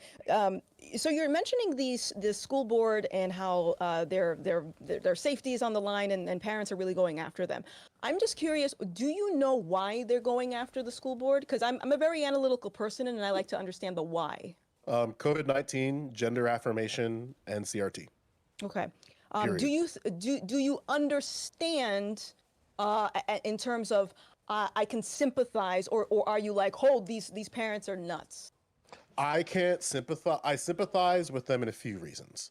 The one reason is I think that it's unfortunate that these parents are now getting manipulated by individuals, whether that be individuals on Twitter like Chris Rufo or James Lindsay, Republicans like Glenn Youngkin, Donald Trump, and so Matt Gaetz, and a bunch of other individuals, Marjorie Taylor Greene. I have sympathy towards that, where these parents, some of them, have very clear grievances, but their grievances towards the system are being manipulated for political gain. That I don't agree with. I'm not sure I'm following. I just want to. By the way, I'm gonna keep my closing arguments. I'm only gonna stick to Joe for this one. So Joe, critical race theory. Are you in favor of it? It's not being taught in public schools, and it's up to the school curriculum to decide. It's not. It's not. It Depends how definitely you're is. defining critical race It would theory. depend. Yeah, it also depend how you're defining it. What is true is that public schools are using works from Ibram X. Kendi and Robin DiAngelo in certain topics. That is true. But the actual things like CRT introduction, things by Kimberly Crenshaw and similar are not being taught in public schools. Okay. I don't want to get too caught up in definitions and semantics and all that stuff. So I'm just going to say, like, regardless of what the definition is, I would be very cognizant of how parents are reacting. To me, it looks like a parent is trying to protect their cub, just like any parent would. You'd want to protect your child. So then I ask myself, why? What are they teaching exactly? They're teaching black kids to be victims. They're teaching them to victimize themselves. And then you also have, on the other side of it, this idea of identity politics and power and privilege, and now white kids have to feel bad about themselves. There is a woman in my home state that spoke to the school board, and she, the school board is suing her for asking for more clarification. I'm aware of the situation. Yeah. So, I'm aware of the situation. And that is, again, a Marxist tactic where they put pressure and they intimidate people that are opposition. Again, like, I don't want to get into semantics of her situation because I'd have to read up on it, but I'm almost certain it had to do with Freedom of Information Act and their lack of paying when they did FISA requests. So they obtained the information, and then I'd have to look it up. If I'm remembering, if we're talking about the same thing, the situation was they did a request of the Freedom of Information Act. The school board gave them that information, and then they didn't pay for that request. And the request was upwards of like $4,200 or something like that they didn't pay. So the school board sued for that payment. But again, we might be talking about a different thing. Hunter, quickly, and then we have to do outros. All right, I'll address 2 things I heard earlier. One, about Black Lives Matter, the organization. I agree that it is definitely far from what an ideal organization would look like. However, I think that by saying they don't care about black people, or that, just kind of disregarding them entirely, I don't entirely agree with that. I think that at the very least, the Black Lives Matter organization helped to mobilize some of the overall movement that we saw, and with that came more public pressure to actually address some of these systemically racist issues that have been being talked about a lot. But it's now because of this that we're literally seeing legislation being brought forward. Biden's bipartisan bill, for example, is actually investing money in a black community that was screwed over by a policy that wasn't intended to be racist, but ended up fucking over black people disproportionately. So they're actually going and looking to try to ameliorate some of this systemic racism, partially because Black Lives Matter pushed this into the spotlight and got everyone talking about it. So that was the first thing. The second thing I wanted to bring up was when it comes to the critical race theory thing. Critical race theory, it's such a lot of it is very trumped up. There's definitely parts of it that are probably silly that I wouldn't agree with. And it definitely also depends on how it's being taught. But I can reference a CRT scholar and professional who literally said himself that CRT should never be used, or it should not be taught in a way that is disparaging people for being white or whatnot. So if that were the case, that would actually be a contradiction of what critical race theory and how it's supposed to actually be taught. Okay. So I just wanted to clarify that. We got to do outros now because we only have 4 minutes left before I have to move this to the next show I'm doing. So I'm going to start with Connor. Let's try to keep it short and sweet. Okay, my name is Connor. I run a YouTube channel named Counterpoints. I am a science fiction, political philosophy nerd. I'm a Marine veteran, a law enforcement veteran. I love Warhammer 40,000. So if you like politics, debates, science fiction, movie breakdowns, violence in general, then I got something for you. Type in Counterpoints, common spelling into YouTube. You can find me. Appreciate you, Dylan. Lots of fun. Thank you very much. I'm going to throw it over to Hunter. Yeah, you can find me just on my Twitch channel. It's Hunter Avalone. I've been really trying to pick up on Twitch lately. Thanks again for having me on, Dylan. And again, if anyone wants to come on and debate me, Gothics, Connor, you guys are welcome to come on the Discord sometime if you ever want to talk. So yeah, thanks again, Dylan, for having me on. Thanks Happy for the to have combo, you. guys. Joe Lewis. Yeah, twitch.tv/Joe Lewis. The O's is 0. If people have any disagreements with me, feel free to send me a message on Twitter, Discord.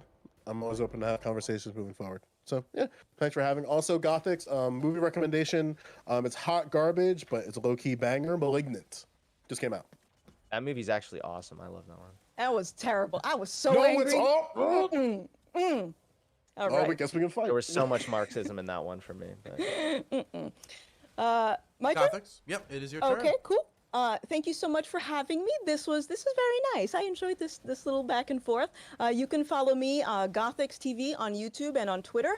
If you're interested, I actually interviewed someone that grew up during the Communist Revolution under Mao Zedong's regime. If you'd like to check it out, it's on my channel. Who fucking Also, if you want to cares? learn about how identity politics is weaponized, I would recommend Color Communism and Common Sense. And if you're curious about the tactics that I mentioned, you can read Rules for Radicals.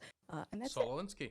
And I would like to thank everybody for coming on today. I know it's sometimes difficult to challenge yourself and talk to people who disagree with you, but I do deeply appreciate it, and I know the viewers did as well. You all have a blessed day, and you're all welcome back on my show at any point in the near future.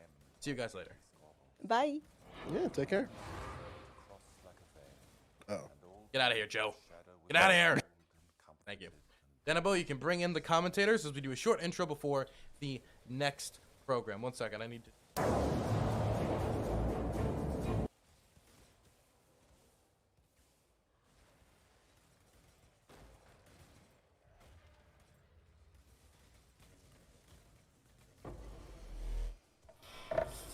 Okay. Ah, so many. There we go. Hey, Chud, how's it going?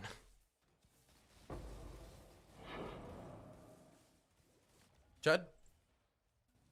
Chud, you're muted. Wow, Chud, look at this. Clown behavior. Clown behavior from Chud. From my lovely commentators. So, guys, in chat, how do you think that conversation went? I think the conversation went great. A lot more Nej, than I var det expected, which I dåligt? appreciate. And, Bad. how's it going? Hey, what's going on? Can you see me? No, not at the moment. Ah, I needed to. Can't see either of you at the moment. This anyway. There we go. So, what do you guys think of that? How do you guys think that went? You want to start, Chud?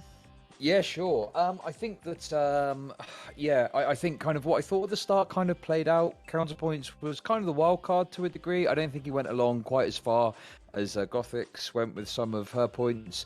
I think that Gothics, when she starts talking about like Mao and stuff like that, her audience are going to love that kind of thing. But I think people that are watching that aren't really into her are going to be like, what the fuck are you talking about? So I think that she really isolated herself at points in that conversation, which didn't really do many favors to that side. I think that Joe and Hunter did very well. Joe needs to be a bit more confident to bite the bullet on certain things sometimes, but Hunter did a great job of pushing back and debunking, some of Gothic's point there to, in many cases, no retort. Okay. By the way, fun fact about Mao Zedong. Did you guys know in the chat that once Mao offered Henry Kissinger 10 million Chinese women? Anyway, on to Shark Zero. That's so many. Hey, well, so what happened is kind of like what I was expecting. So Joe was in there a lot, but he was a lot less confrontational than Hunter was. Hunter really was in there and hit a lot of points and hit back on Gothix pretty hard. And when she just went okay, like a couple of times, that's not a really good look. Talking about Marxism and like the whole like this is a Marxist tactic, you really lose people. Even if there's like some credibility there, which I'm not saying that I'm granting, I'm just saying if there's some credibility there, it's like us going and talking to a conservative and being like, oh yeah, this is like Nazi tactics. That doesn't come over very well to just about anyone. Well, to be fair though, nobody ended up pushing back on it. Nobody said, well, how is it communist or how is it Maoist or how nobody actually pushed back on her Mao statements during this. And there was 3 people in there who could have possibly done that. Yeah. Sure, but at the same She time, brought it up multiple times too. Yeah, I think I think sometimes when in these sorts of debates there are other things that you can focus on, and when sometimes your opponent can say something and that can just hang, and if that just hangs in people's mind, that it can just look bad in and of itself without pushback. That's more of a rhetorical thing than like an actual debate thing, but yeah, Joe being like the right's winning the culture war in schools, I don't think many people resonated with that too much, but there's a lot of fighting in schools right now, so I can definitely see that. One thing that Gothix brought up that I really wish people hit on is that she was kind of moving into the direction, especially when it came into cancel culture, that everything that changes in this way, especially when it came to the Dr. Seuss thing, it has to change because there's some sort of mob out there somewhere with pitchforks and torches ready to destroy this this company or this person or something, and that's why this change happens. It can't be through anything internal or any like change in society just generally that people are trying to catch up with. People didn't hit on that, but yeah, that was another thing. Question. This was Gothic's first time on any hippy-dippy programming. When I was at Freer Fest in Tennessee, Kat was able to make the connect down there. We were able to get her onto the program. Very happy that we were able to meet and do that. How do you think she did and was able to mold to the platform and mold to the type of show we have here? And how do you think she performed for a first-timer? For a first-timer, I don't think that she did horribly. I really don't think so. The environment when you're like on a big stage and you have a bunch of people and it's this sort of format, it can trip a lot of people up, especially people who do things like video essays or essays or like videos where they just talk at the camera and they have their points and they just go off. It's harder for them to translate over. I think she did like an okay job. There are some things that didn't go too well, once again, where Hunter like hit back on a point and instead of retorting, she was just like, okay. That's not a really good look, whether, you Here's agree with her or anything. Do you think when Hunter Avalon says, well, that was completely factually inaccurate before starting the statement, what do you think of that? Do you think that's good rhetoric to start off with something like that? Or do you think you should go straight into like the, hey, just like explaining how it's wrong?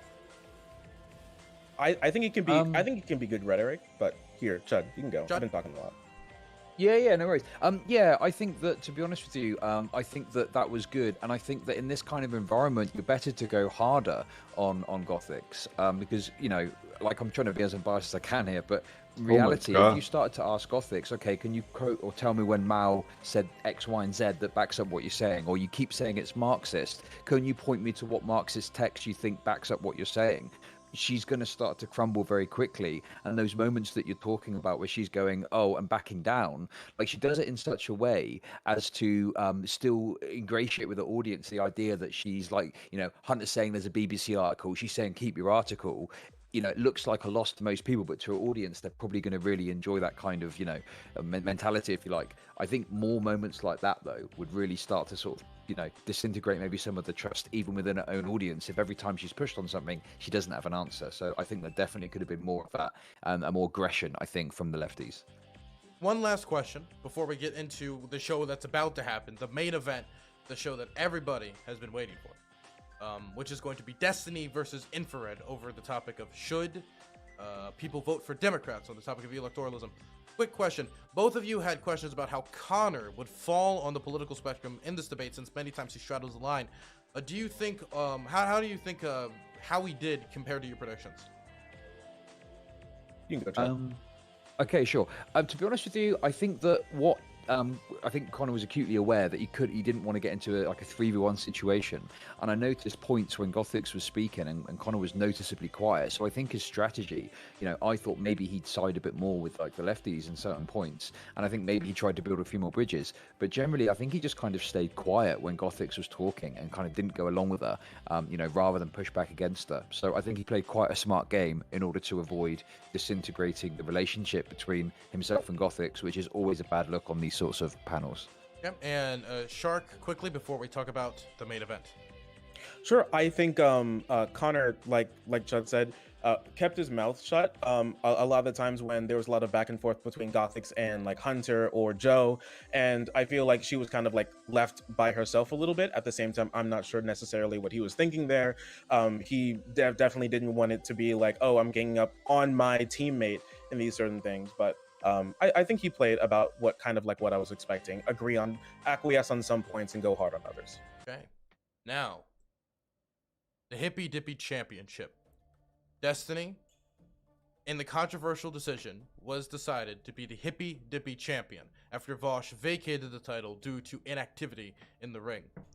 It is now going to be Infrared versus Destiny in about 8 minutes to decide who's going to be the new champion.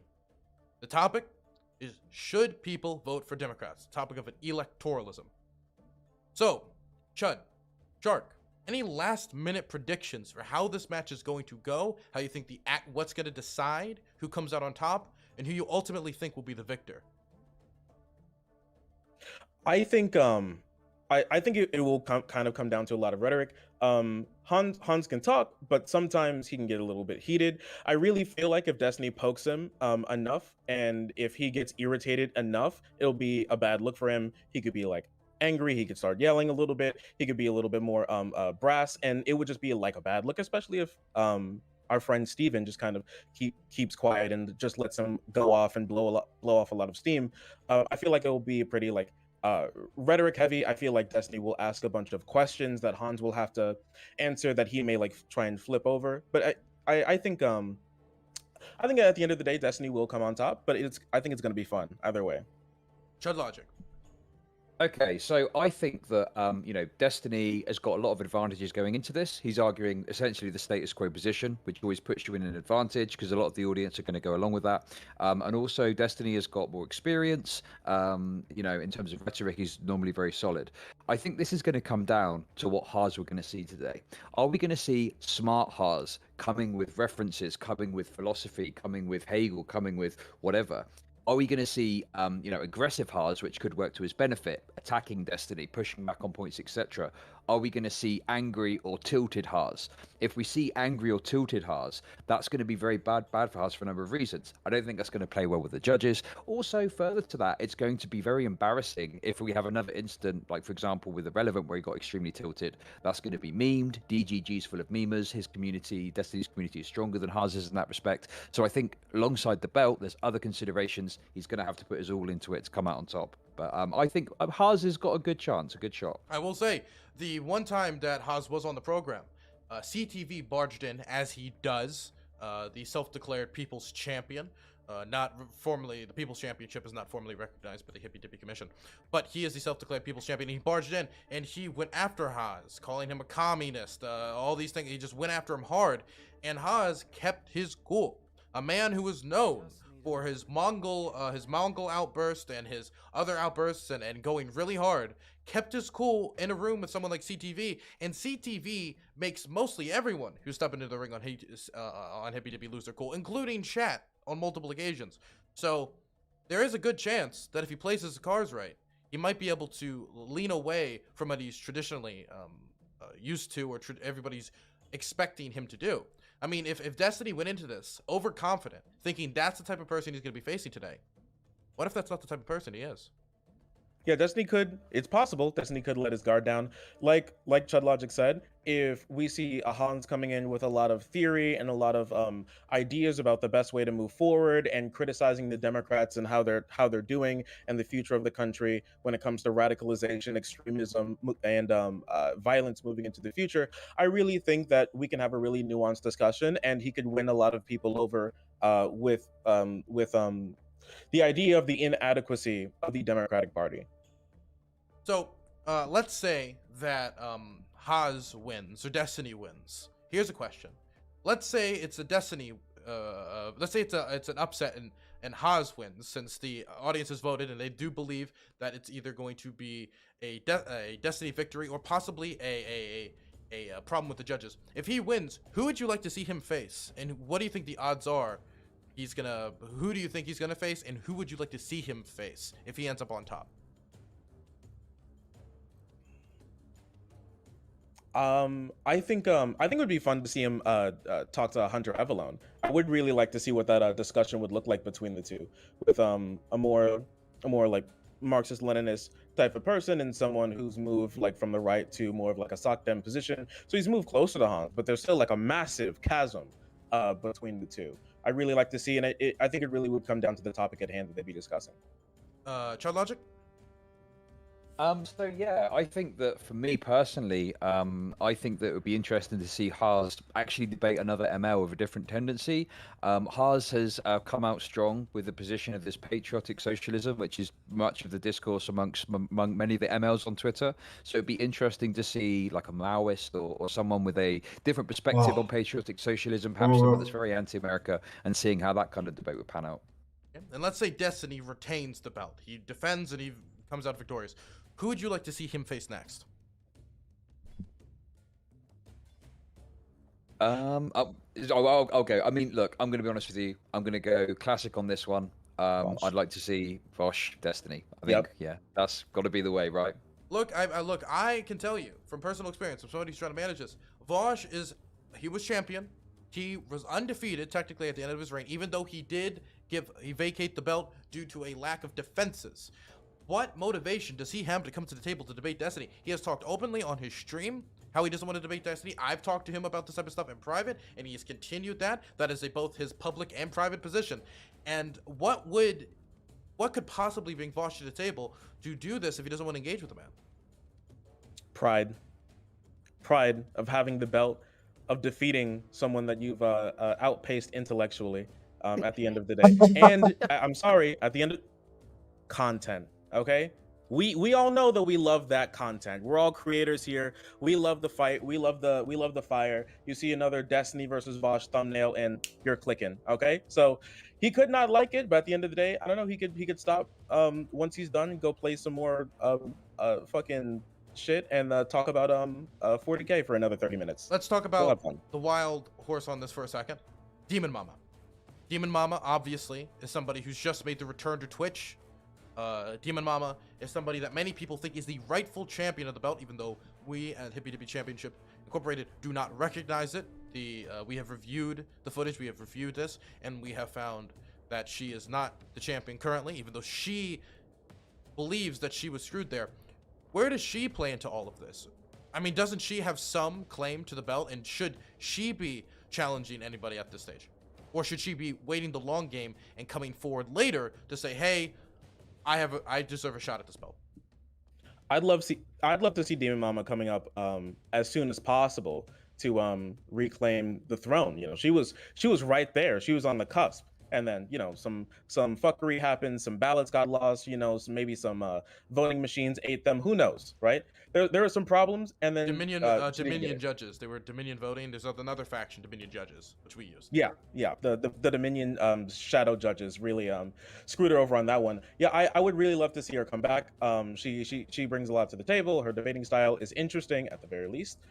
When we in these panel settings, and she got really far. I think she can do it again, and I think she can pull it out at the very least rhetorically, win over some judges' hearts, and come out on top. I think she can. And Child Logic, what do you think? Yeah, I mean, obviously, I think we need to address the elephant in the room. There's certain contestants, and there's a lot of water under the bridge that's passed. Some of it's been very toxic water, without going too much into it. So yeah, I think that is probably a big ask at this point. I think that sometimes some people it's maybe better to stay away from some of the stuff that happens in these spaces. But yeah, obviously, I'm friends with Demon Mama. I'm sure a lot of people that are watching know that that watch me. So yeah, obviously, I love to see Demon Mama come out fighting and battling with people when it's appropriate. So yeah, love to see that. Okay, is there any last second predictions you want to make? Anything you want to put down on how you think tonight is going to go? Any specific anything? Last things you want to say? Go ahead. I Sean. I hope we don't get too deep into theory. It can be an interesting discussion. I don't think Destiny's going to play with that very well, and I think we can get bogged down and we can get derailed very quickly. I hope that doesn't happen. It could, but we're just going to have to see. I hope not. I hope it stays on the surface. I think there's lots of things to talk about there. Okay, wonderful. And Chud Logic? So yeah, I think that what I think the right combination to the table of the knowledge and the theory, a little sprinkling of that, but the kind of aggression that people in Destiny's community will like to see. If he can fuse those two together, I think he can bring good content to the table. People are going to want him. He's just got to be really careful to not get tilted. Otherwise, he's going to lose a lot of people, and it could be very embarrassing for him. It seems like we have a few more minutes. We're waiting for Destiny and Infrared to join the voice call. We're just waiting in post-production. So quick question, Shark, you have challenged for the belt before. You are somebody who I know has interest in the belt, wants to make strides towards this belt. What do you have to say about the landscape of the Hippy Dippy Championship, and if you want to challenge anybody to climb the ladder, or if you have any interest in the possible outcome of this when it comes to your striving towards the Hippy Dippy Championship, the most sought after championship in all of Twitch politics? Yeah, it is the most prestigious, most sought after. Me personally, I've never been the most competitive person. I like to have fun, and the winning, it all comes secondary to that.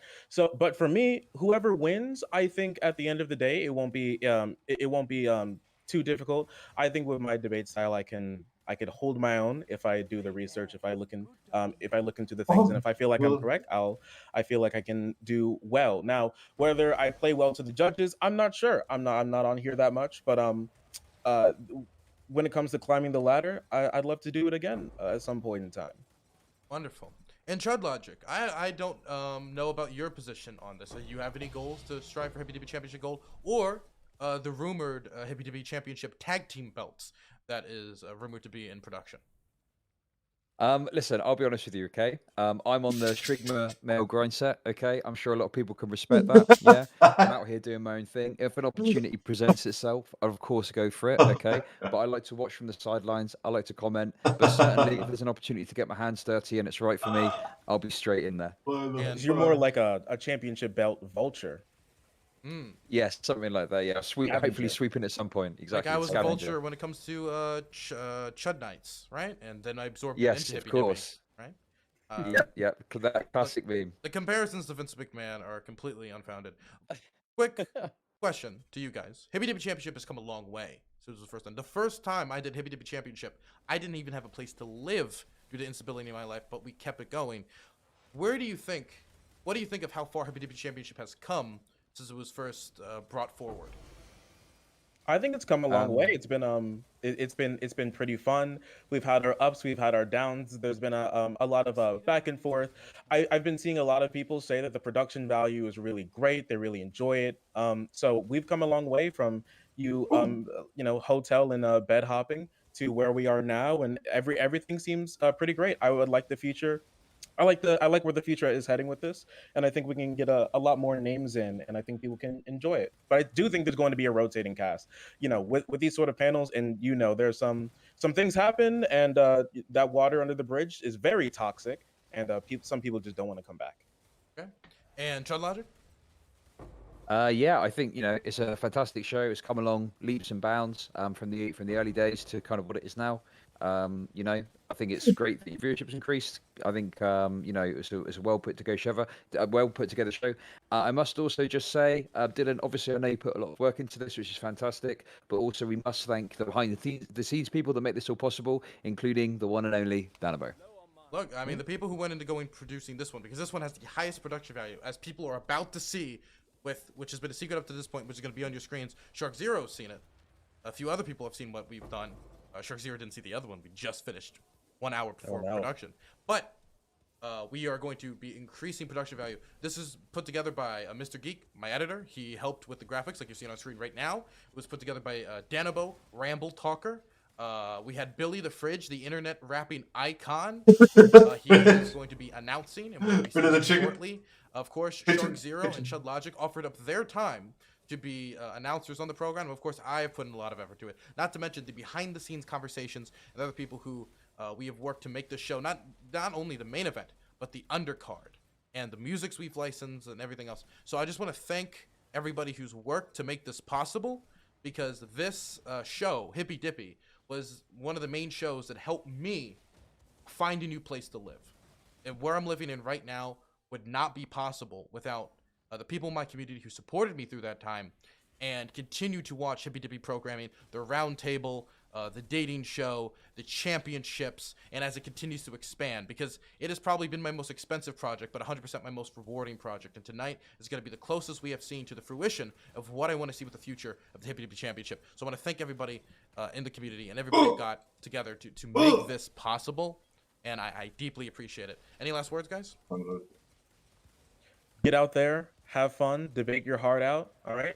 And, you know, make some good content, okay? We love you guys. Okay. Now, it is time for the main event. The Hippy Dippy Championship. Destiny versus Haas. For the main event on Should People Vote for Democrats. You two may exit. Thank you. Have fun with tonight's programming.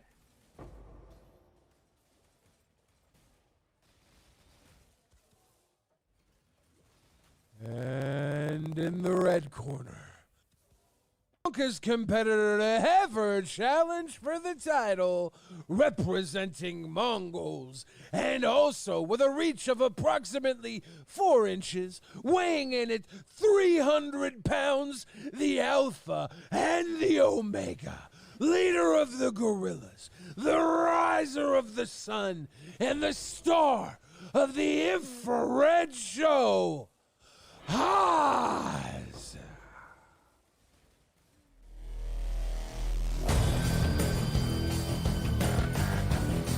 The fuck? What the fuck?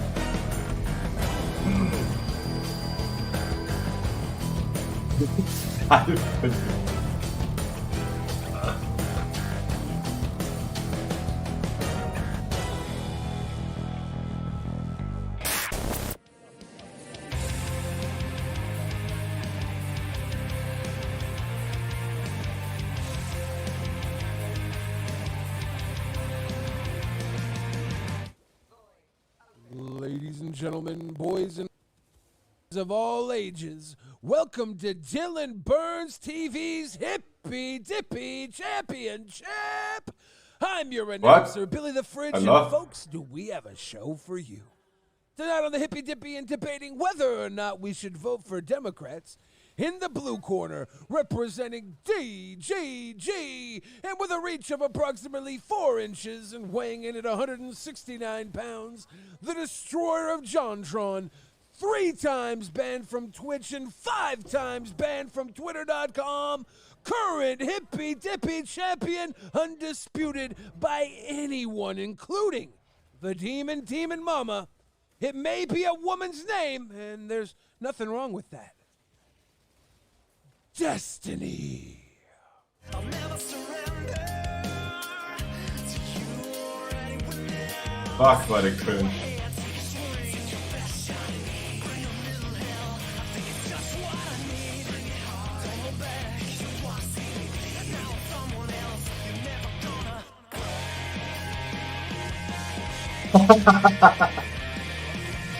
Omniliberal.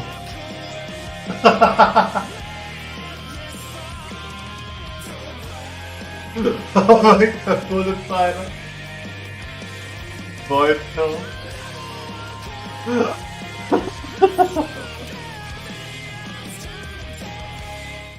That's pretty good.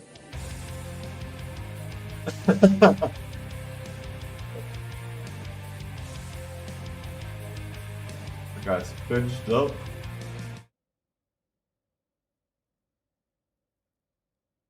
Okay, can you both hear me? Yeah. Wonderful. Loud and clear. Yeah, I can hear. Happy to have you both here today. I would like to thank you both for deciding to join today's programming for the Hippy Dippy Championship. Whoever wins today will be the Hippy Dippy Championship. That award, of course, comes with a over $300 professional belt that we have designed personally for the person to be awarded, as well as many guaranteed future appearances on the Hippy Dippy programming and championship defenses. I would like to thank you both for coming together today. I would like you both to introduce yourselves quickly. Destiny, would you like to introduce yourself? I am Destiny, the reigning Hippy Dippy Belt champion. I slaughtered my last opponent with alacrity so hard that I believe that they and their crew left crying. And I'm here to do the same once more to defend the belt against these horrible tanky SCOURGE while defending awarded, deciding.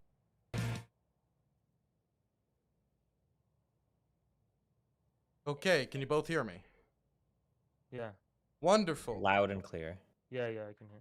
Happy to have you both here today. I would like to thank you both for deciding to join today's programming for the Hippy Dippy Championship. Whoever wins today will be the Hippy Dippy Championship. That award, of course, comes with a over $300 professional belt that we have designed personally for the But it's me. Deciding to join today's programming for the Hippy Dippy Championship. Whoever wins today will be the Hippy Dippy Championship. That award, of course, comes with a over $300 professional belt that we have designed personally for the person to be awarded, as well as many guaranteed future appearances on the Hippy Dippy programming and championship defenses. I would like to thank you both for coming together today. I would like you both to introduce yourselves quickly. Destiny, would you like to introduce yourself?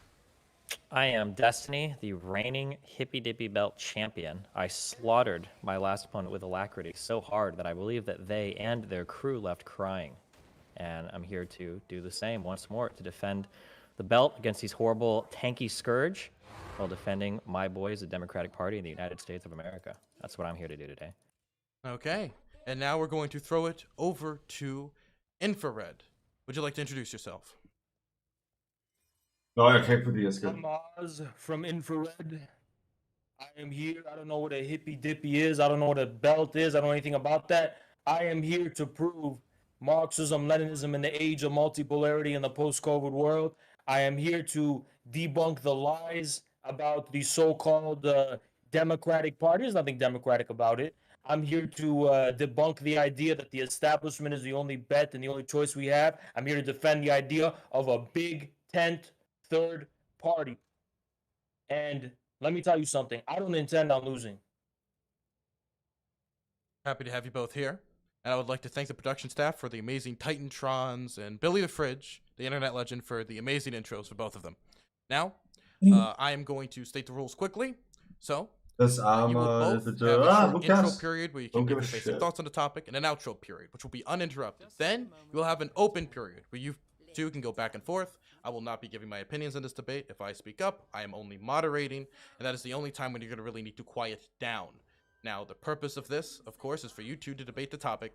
Should Americans vote for the Democratic Party? And if there's any more questions about rules or regulations, the only last thing I could say is that afterwards, of course, a 3-judge panel will decide who gets the championship belt mailed to them after this debate. So, is everybody ready? As ready as we'll ever be. Wonderful. So, since Infrared is the challenger for the belt, I will give him first word on should people vote for the Democratic Party. So to begin, hold on, wait, someone's at the door. You need to... Okay, Destiny. I can't mess with it's mind games. Hey, how's it going? Going great. Hello. How you guys doing? Doing good. We're doing great. What's the question? Should people vote for Democrats? Definitely not. Definitely not. What the fuck? Hvad foregår der? Okay, if that's the intro, Destiny, now you can start with yours. That was the intro. I'll do my intro. We should not vote for Democrats because at the end of the day, Democrats are only another arm of the corporate oligarchy. They're furthering the imperialist wars. They are crippling more We Americans can't into hear anything you're saying. Your mic is like really like fucking up. Is it too loud? Yeah, it's like the gain is like immense. All right, can you hear me now? Yes.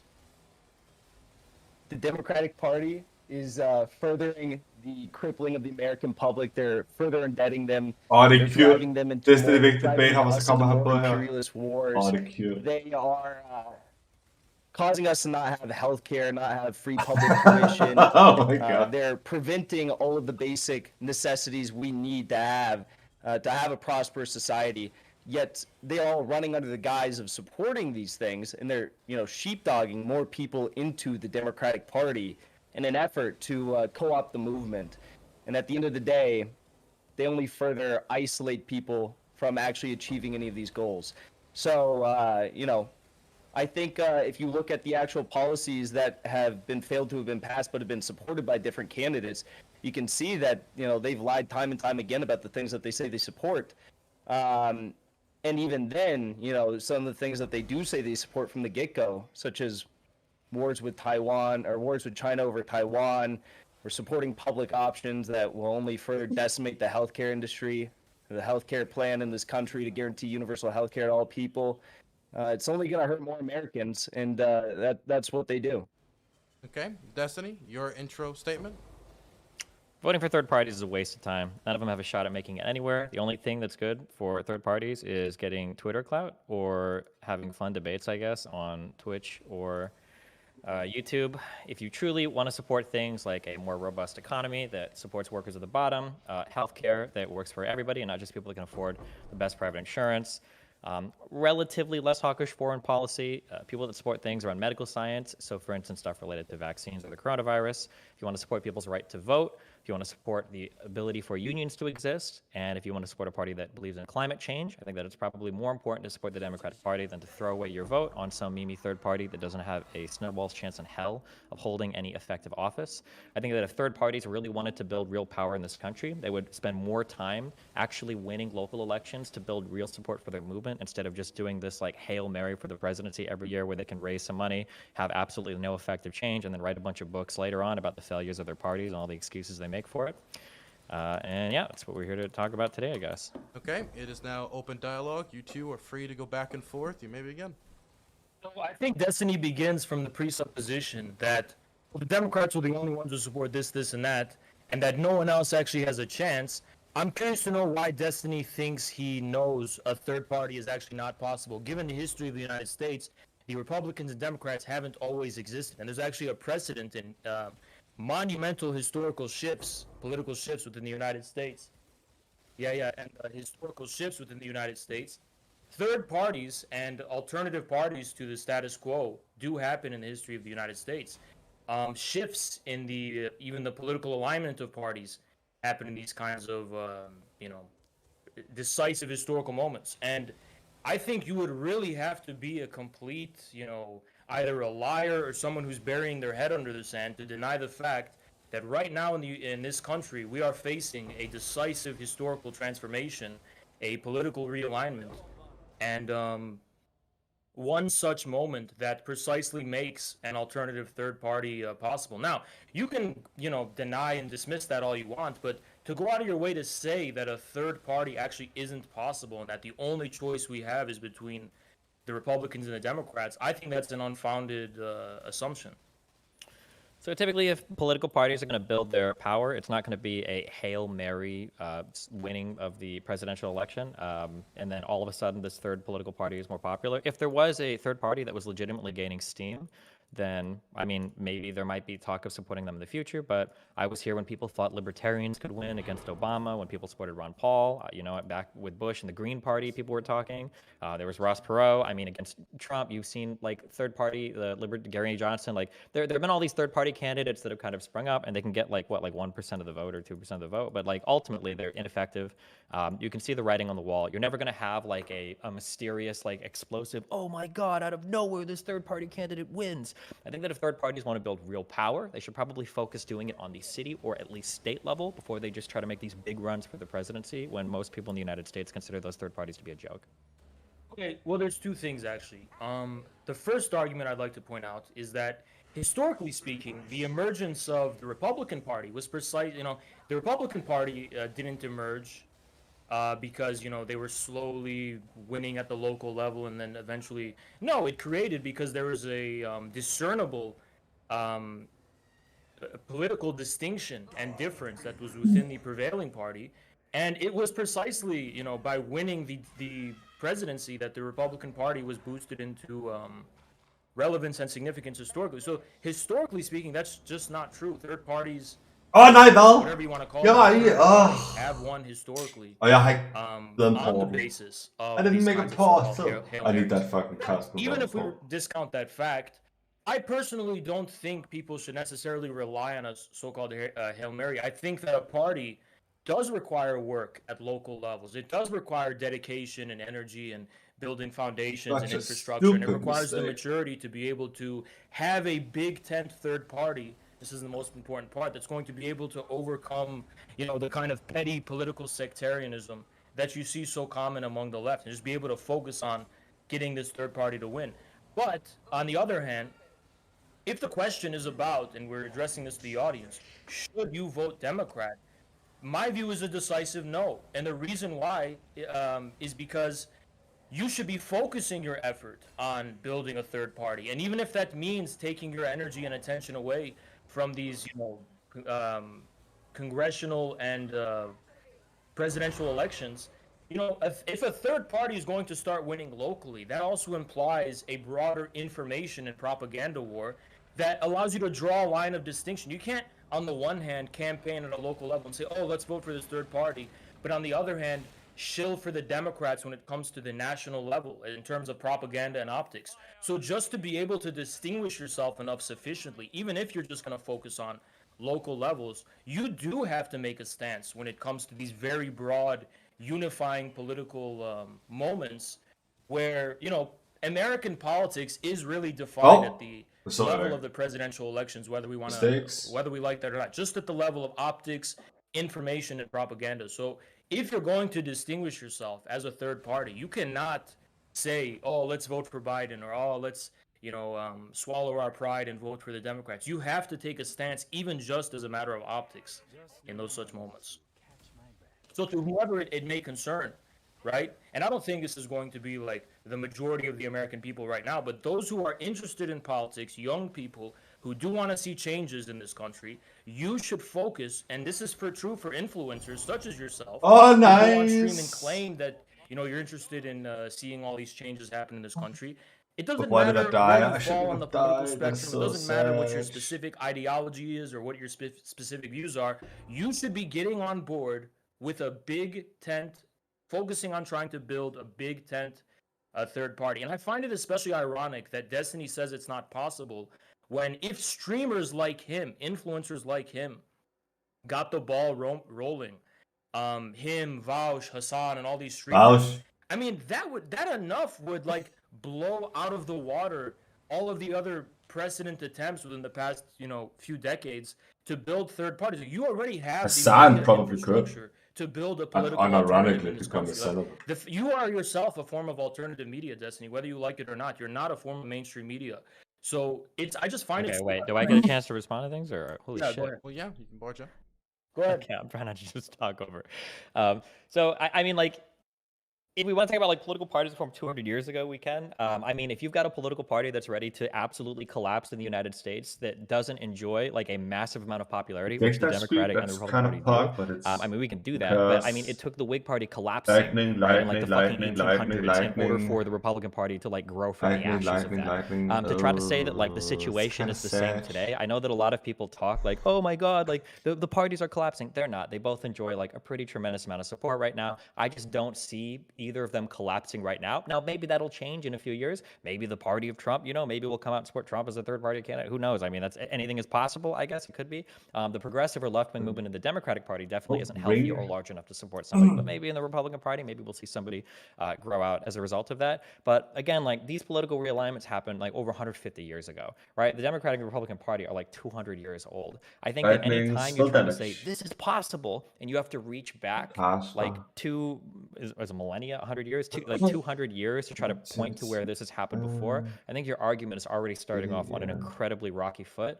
Like politics change, the power of the federal government changes, the way that we consume media changes, the way that these parties exist. 2 centuries. The way that these parties exist has changed. Like these exist just so much that I'm not willing to go back 200 years ago and say, well, it worked then, so it should work now. In terms of like, if you vote on a third party, does that mean that like you should vote third party even if that means losing elections in the meantime? I don't like that idea because I think that is a very privileged position to have. There are a lot of people that are hurting right now in the United States that probably don't want to gamble the next 5, 10, 20, 30 years of their life on whatever gambit you have for your fantasy third party that's going to come up and rise up and destroy the United States. Or not destroy the United States, but destroy the U.S. like political parties that exist right now. I think that's a pretty selfish thing to demand of people that are hurting right now and need help right now. So, and then also in terms of like, you can't vote third party locally and then presidentially vote different. You absolutely can do that. Local politics are an incredibly diverse landscape of different types of candidates that believe in all sorts of different things. There's even more variety among Republicans and Democrats at the local level, or you can support third parties. And you might even have a better shot doing so. There are plenty of local scenes that support, for instance, open primaries, where anybody can make it to like these top 2 or 3 positions. And then you have your citywide or your statewide vote. Like these things exist. There might even be more ripe areas where third party candidates can flourish because the amount of money that you need to raise is way less, and campaigning on key issues to those geographic areas is more successful than trying to make this huge run at the presidential scene. And then even the idea that like you can't vote differently one way and then vote another way for president doesn't make sense, because we saw like on down ballot tickets that there were, for instance, a lot of Republicans that would support Trump but then wouldn't support down ballot Republicans, or there were a lot of Democrats that would support Biden but wouldn't support down ballot Democratic, senators or congressmen. So I think you absolutely can support third-party candidates on local levels while also supporting, a mainstream president or a mainstay like one of the 2 political party presidents, so that you can increase the outcomes of whatever group of people you're advocating for on the presidential level. For the final thing, the idea that like you have to take some stance as a matter of optics. Once more, I think it's a privileged position to be able to wear a political flag optically or rhetorically rather than out of necessity, like a lot of poor people are right now, for instance, that are helped by the child tax credit that exists under Biden that probably wouldn't have come under the Republicans, or, for diabetics that have health insurance that wouldn't have, but they do thanks to the ACA, or, for people who can feel a little bit more secure about their future because they were DACA recipients that aren't constantly being attacked by Trump anymore. These are people that don't have the luxury of wearing a political outfit as like a rhetorical or optical device, but rather they rely on these political parties to secure a safe existence in the United States. Okay. So I discerned 5 points, and I'm just going to respond to each of them, and I'll count them off the top of my hand, right? So the first one was about the unless you think the Democratic Party is today about to collapse. I'm actually curious as to your view on what a situation would look like. What would it look like for a party to collapse? Because the way I see it, for example, we're looking at an infrastructure bill that's not embarrassingly can't even be passed, not because of the Republicans, but because of a faction of the Democrats, right? I mean, that's just one example too. The political realignment is so profound today within the 2 constituent parties. I don't see how you could say, oh yeah, the Democratic Party enjoys widespread popularity. Well, which Democratic Party? Because if you look at the factions within the Democratic Party, what the fuck? it is not a unified party. So I'm curious as to which party you're referring to, because unless you can prove that there's like a, like unifying support for the Democrats in general, like regardless of the differences within them, which is a completely base. Like Kristen Sinema and Joe Manchin's base is not voting for the Democrats for the same reason that Democrats elsewhere are voting for the. There are really specific class demographic differences and the reasons why Big people Poop vote is Democrat. live. So I'm curious, what would it look like for a party to collapse? The second thing you said was that there hasn't been a political realignment like the one that happened around the Civil War in 200 years. First of all, that's just not Huh. true, right?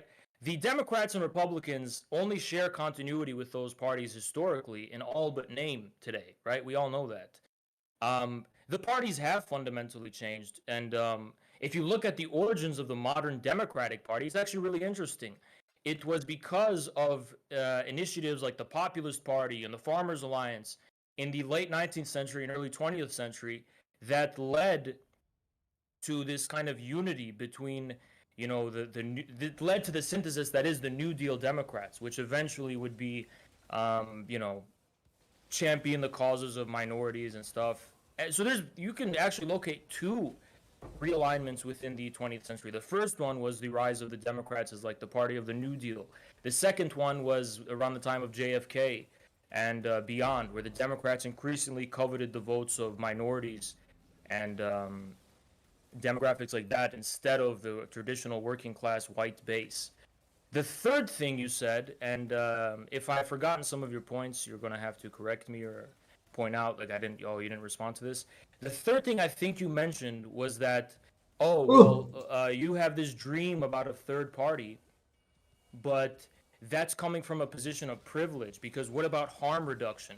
And the thing I find so interesting about arguments about harm reduction is this assumption about the scale of time. Now, if you're talking about voting individually for the Democrats in order to reduce, even if there's still going to be harm, it'll be that much different for that. It'll make a difference to real concrete individuals. Well, you're still speaking in terms of like an abstract scale of millions of people. So if you can speak in terms of millions of people at that scale of harm reduction or whatever, why can't you speak in terms of time? What if in the short term people may suffer more, but in the long term you're securing a better future? What if you don't act now and fight for a third party alternative to the current establishment, future generations are going to be more profoundly harmed than the amount of people who are going to be harmed now. So I'm interested if you can address this issue of the scale of time. The fourth thing I think would it be possible for us to go point by point so we could just have a back and forth? I'll combine the last two. Okay. So you basically said you can still vote local and vote for Democrats at the national level. Well, that's true. You obviously can do that, and I'm not saying, you're morally hypocritical or inconsistent for it, but I'm saying in terms of what would be necessary for building a third party, yes, in terms of the sphere of the information war and optics, you can't be shilling for the Democrats at the national level and then voting for the, then saying, let's vote for the third. You're telling people you're not willing to risk enough for this party. You basically don't believe in it. You believe the current options are the only ones that really exist. And you're saying, that's privilege to focus on optics, because you're not focusing on poor people and doing charity. Well, guess what? Those poor people you're talking about are literally the people who don't fucking vote. So I don't know why you if it's about them and you're using them as your excuse and them as your shield, why don't they vote? They don't vote. Overwhelmingly, the people who don't vote are not privileged people. It's the privileged people in this country who go out and vote the most and spread the word that people should vote. Non-privileged people don't give a shit about politics. They don't believe in the system and the establishment. They think the two parties are the same thing. In fact, a third party would probably mobilize more currently politically apathetic voters than any other political option on the table. So this is an absurd argument you're leveling. It's privilege. And then the idea that politics isn't about information and optics. Politics, in this country, politics is only information plus organization. That's all it is. There's nothing more to politics in this country but optics / information and organization. It's not about charity. It's not about harm reduction. It's not about doing things now so less people suffer. Why don't you sign up personally, Destiny? You should sign up for a soup kitchen Instead of sitting on your ass streaming, if you're going to talk about, oh, what can I do individually to help the most people? Individually, why don't you give your money to charity? Why don't you work for a soup kitchen? You know, if you want to go down that route and act like that's what politics is about, you know, it's a complete absurdity. Okay, for going forward, we're going to go point by point, so we Fuck. don't have like 5 or 10 minute statements. Okay, Destiny? Okay. I feel like if we do that, I feel like I've lost because now I can't respond to everything that was said though. Okay, so we will have you give a 3 to 3.5 minute statement. Then we're going point by point past that. I don't want to have just essays back and Well, forth. but is that for Nahaz? Because then wouldn't he get basically gish gallop then? He wouldn't be able to respond? Well, see, this is you got to draw the line somewhere, and that's where I'm drawing Sure, the line. yeah, he spoke like 5 minutes first, okay? So at the very least, I'll do my response and then, okay?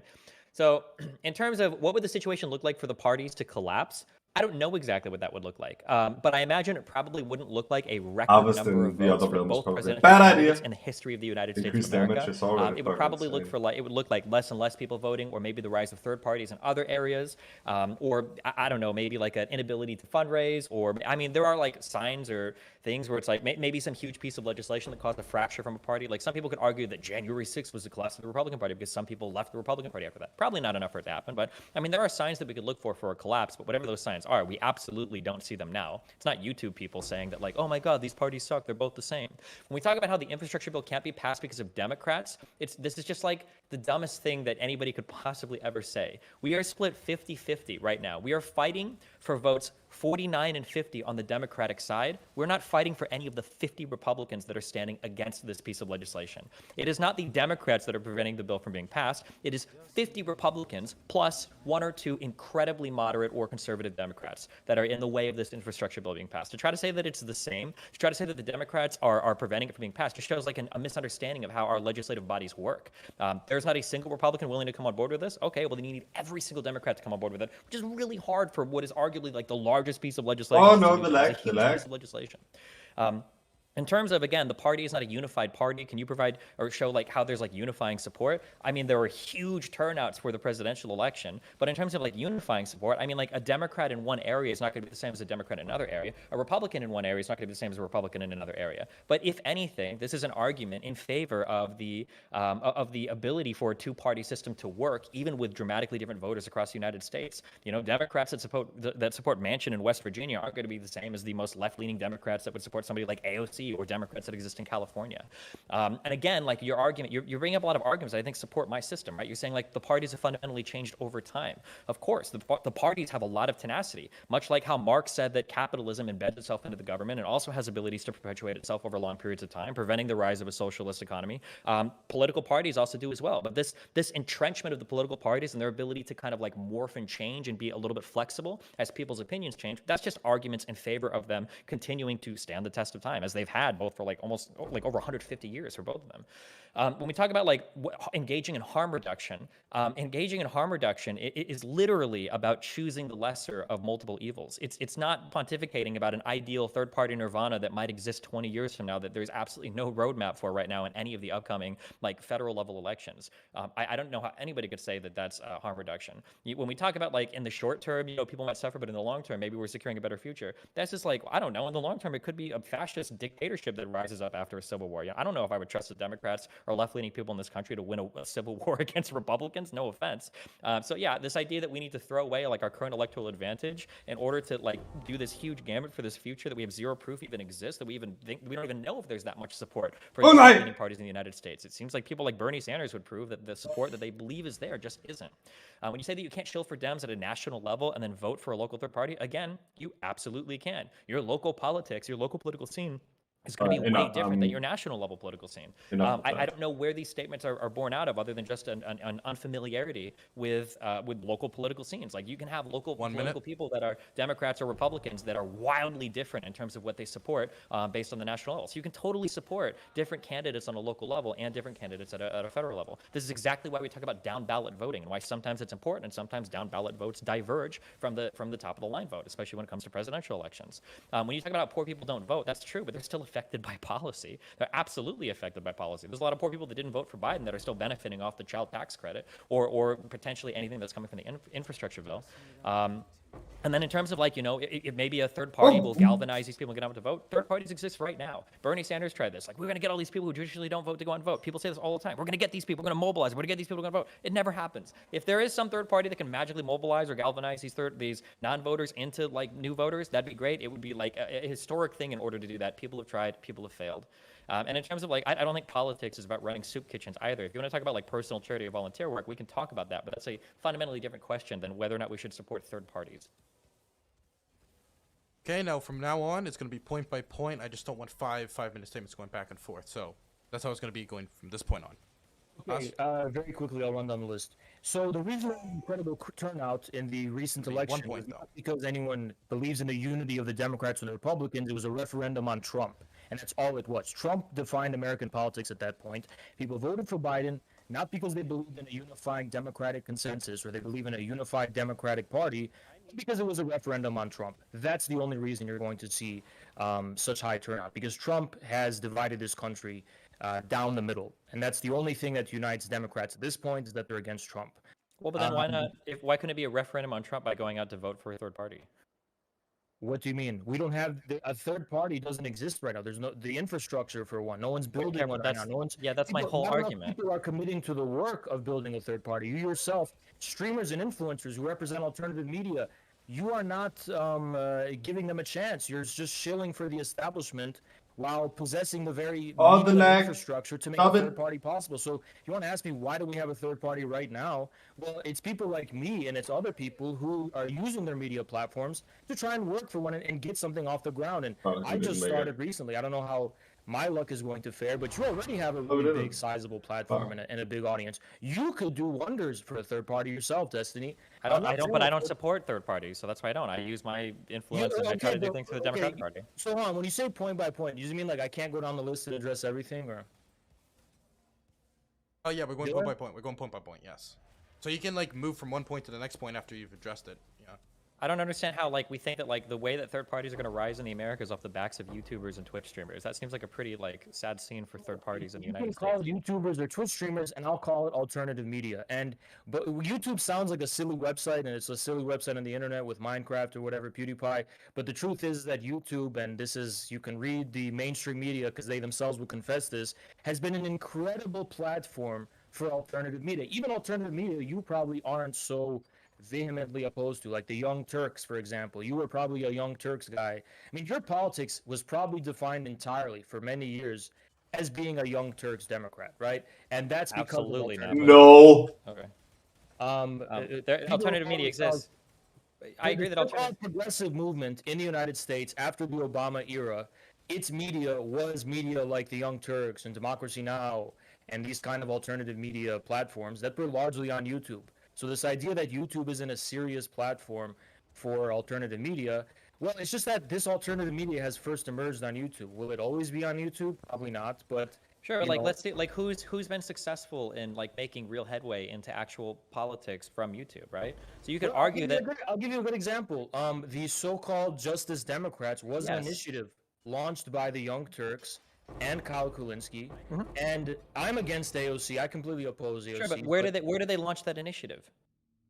Where did it go to? They did it within the Democratic Party. Yes, I know. Yeah. And the reason for that, by the way, is because the Democratic Party already had the fundamental infrastructure, and the Democratic Party was a recognizable party with a base. Yes, but that's the point. We've seen actually how this initiative has turned out, and we see that within the Democratic Party, the Justice Democrats as an initiative failed entirely because we don't have our own independent party with its own independent streams of revenue and its own independent structure. That's not going to prevent progressives from being able to take over the party. And very early on, when AOC was elected, the whole mainstream media and the party itself quickly did everything in its power to squash that in its cradle. And at this point, the AOC has been completely co-opted as just another Democrat.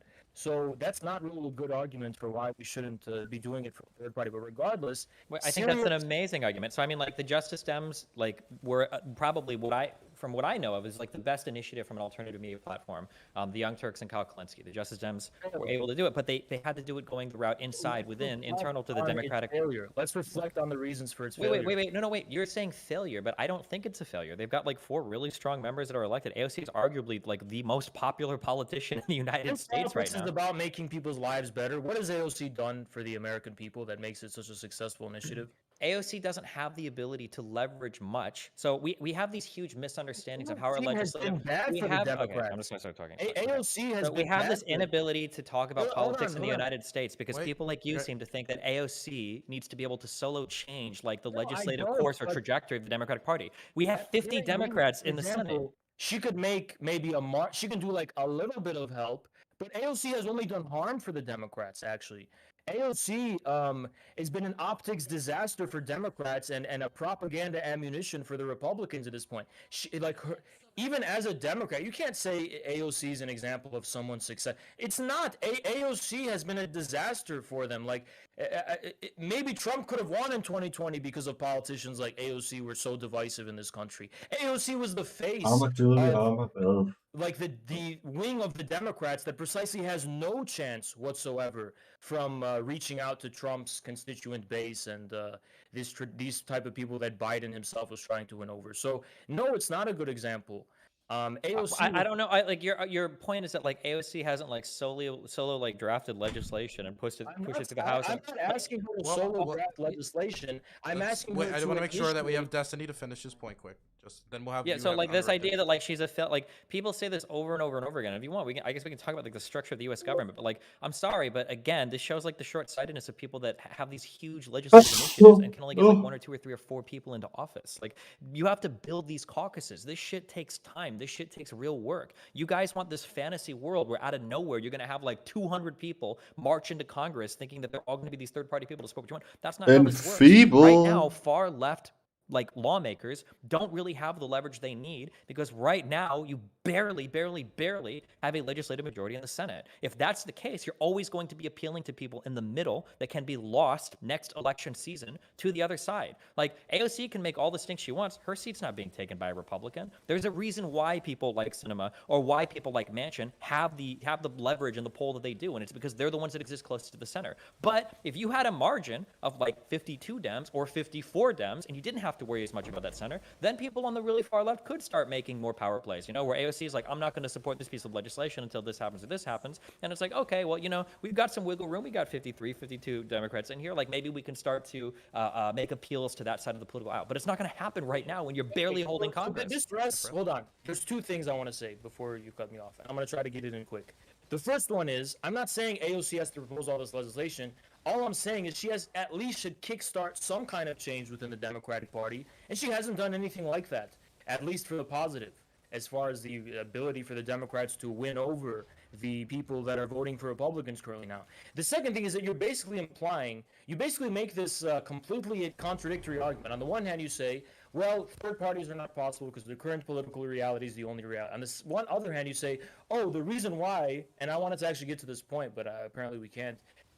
Kristen Sinema and Joe Manchin have leverage is because there's not enough Democrats that have a majority over the Republicans. But that's implying that the reason for that isn't because of these objective political realities of populations in the United States who will never vote for the Democrats and will stick on the Republicans. It's this idea that the reason why it's such a slim majority right now is because there's not enough politically minded young people who are going out and voting for the Democrats. I completely reject that view. I think the reason why it's split down the middle is because this country is actually split down the middle. And for you to say, and I really want to address this point, for you to say that it's not the Democrats' fault because they can't pass the infrastructure bill is the most stupid thing I've ever heard. The Democrats are the ones, it's a given Republicans are going to oppose it. The Democrats have a majority now. As a party, they're supposed to act in a unified way if it's a unified party, and yet it's because of a faction of the Democrats that you're not getting this bill passed. You can't blame the Republicans because you already told people to vote for Democrats as an alternative to the Republicans, so they voted Democrat, so much to the point that the Democrats have a majority, but now you're saying, oh, that's not enough. The Democrats have to have an even more bigger majority. Well, how much wiggle room is there for Democrats to win when you know, like, how much ability is there for Democrats to win over these Trump-supporting Republicans to the point where you know, you can keep making these excuses? I don't buy it. I don't think it's going to happen. You're not going to win over these Trump people as a Democrat, and that seems self-evident and obvious to me. You're just gonna, the country's divided down the middle, and I don't see how you've addressed that in any way. Even how can you Destiny, address the you current can political address- contradiction? I don't know what the contradiction is. So, like, you say, for instance, like, Democrats have a majority, but they're supposed to act in a unified way. But then it sounded like earlier you were saying that, like, the Democrat Party isn't unified. It's got a ton of different people that exist under the wing of the Democratic Party. It's not unified. Wait, so, yeah, but so this is the point, right? If you have 50 Democrats in office, not every single Democrat is going to have the same legislative initiatives as every other Democrat. A Democratic senator from West Virginia is going to be far different than a Democratic senator from California. The way that they're going to vote is one of those things that defines the unity of the Democrats as a party, especially in this political moment where it's a test of whether the Democrats can pass bills, right? Yeah, but Joe Manchin is not the Democratic Party. Cinema Sinema is is the same not. party if you don't agree to pass this infrastructure bill. I guess we can, like, talk about, like, political strategy, because that's what this comes down to. Like, Manchin and Sinema are not going to give up their seats to vote for something that's going to lose them a future election. Like, I'm sorry, but that's just, like, the political reality. People seem to think, like, oh, the Democrats are going to come together and vote. There's only one national level thing that we do in the United States, and that's the presidential election. Otherwise, you've got 50 senators, 2 from each state, and you've got 438 members of the House, and then 1 or 2 from D.C. that don't do anything. And these people are all trying to win in their individual little districts. Now, we come together under large wings of who we consider Republicans and who we consider Democrats, but that doesn't mean that every single person under that wing is going to vote the exact same way. And when you keep saying, well, they've got a majority, bro, they have, wait, hold on, let me finish responding. You talk for like 20 minutes, okay? When you have a quote-unquote majority that's literally a tiebreaker by the vice president, you're talking about the slimmest fucking margins in the world. Trump had the exact same problems when he had even bigger margins, when he couldn't repeal and replace the ACA. Like, he ran into similar problems too, where he couldn't get part of his legislative agenda passed. He didn't get the wall done like he wanted to, you know? We have a lot of problems with gridlock right now in the Senate. That's why things like the nuclear option become a problem. That's why we have people, like, trying to get rid of the filibuster. Like, I agree that gridlock is a problem, but you can't say, like, well, look, we got you your 50 senators. Where's all of this key legislation coming from? Because that's not going to happen, because by definition, any political party that includes a ton of people at the very edges is going to have moderate that are going to have to be catered to when it comes to passing legislation with incredibly slim majorities. So I don't know why you mentioned Trump having problems too, because it's also my view that the Republican Party is ultimately doomed as well. The Republican Party right now is Trump's party. If it's something beyond Trump's party, then the party is doomed to collapse. So it's Trump's party right now. Any Republican who's not on board with Trump, I don't see having a future within the so-called. Would you bet on any of this? Would you bet on a third party, like senator or president in the past, like in the next like 4 elections? Here's my issue. Okay. You keep using this language like, would you bet on the prospects? Is it going to happen? At what point? I get that there are objective realities in politics. Like you, I'm not a utopian. I don't think that politics is just based on my personal moral views and my personal ideology. I get it. There are objective realities that reject the objective realities of people's sentiments and beliefs or whatever. But at what point does will actually make a difference in politics? At what point do you have to stand up and work for something and build something and fight for something? Oh, this song is going to be exist horrible. Immediate precedent for. If the actual innovators in the history of American politics had your mentality, we would have no change in the history of American politics at all. There would be no Abe Lincoln. There would be no Franklin Roosevelt. There would be no John F. Kennedy, or maybe, it depends on where you fall on the political spectrum, maybe no Richard Nixon. You have to take risks. You have to fight for some things for which there doesn't exist any immediate precedent for, because you can't keep deferring to what is the current reality. The current reality isn't just objective. It also includes subjective realities. Nej, jag såg Nick. You have to step in and actually have will in No. politics. So the reason why nobody would vote on third parties is because you guys know that they're not a possibility. Like, you won't even vote with odds, right? Like, if I were to ask you, is there a 10% chance that your party will make it? Then I'll give you 10-1 odds on somebody, like, making it into the presidency or like a senator. I want a third party to be built. Yeah, so if you want to build a third party, okay, you keep saying that, like, if people thought like you, nothing would happen, then start building. You can start with mutual aid program. You can start, I got it, I'm just going to keep talking. Okay, you can start with, like, mutual aid programs. You can start with, like, Let's walk it back a little bit. Okay, I'm going to beat you both. Quick. Talking over each other, nobody hears anything, okay? So what I'm going to have is Destiny finish what he was saying about the betting, and then I'm going to have it bring it to Infrared to respond. And I'll count personally how long the response is, and I'll keep it under a minute and 30 seconds for both of you.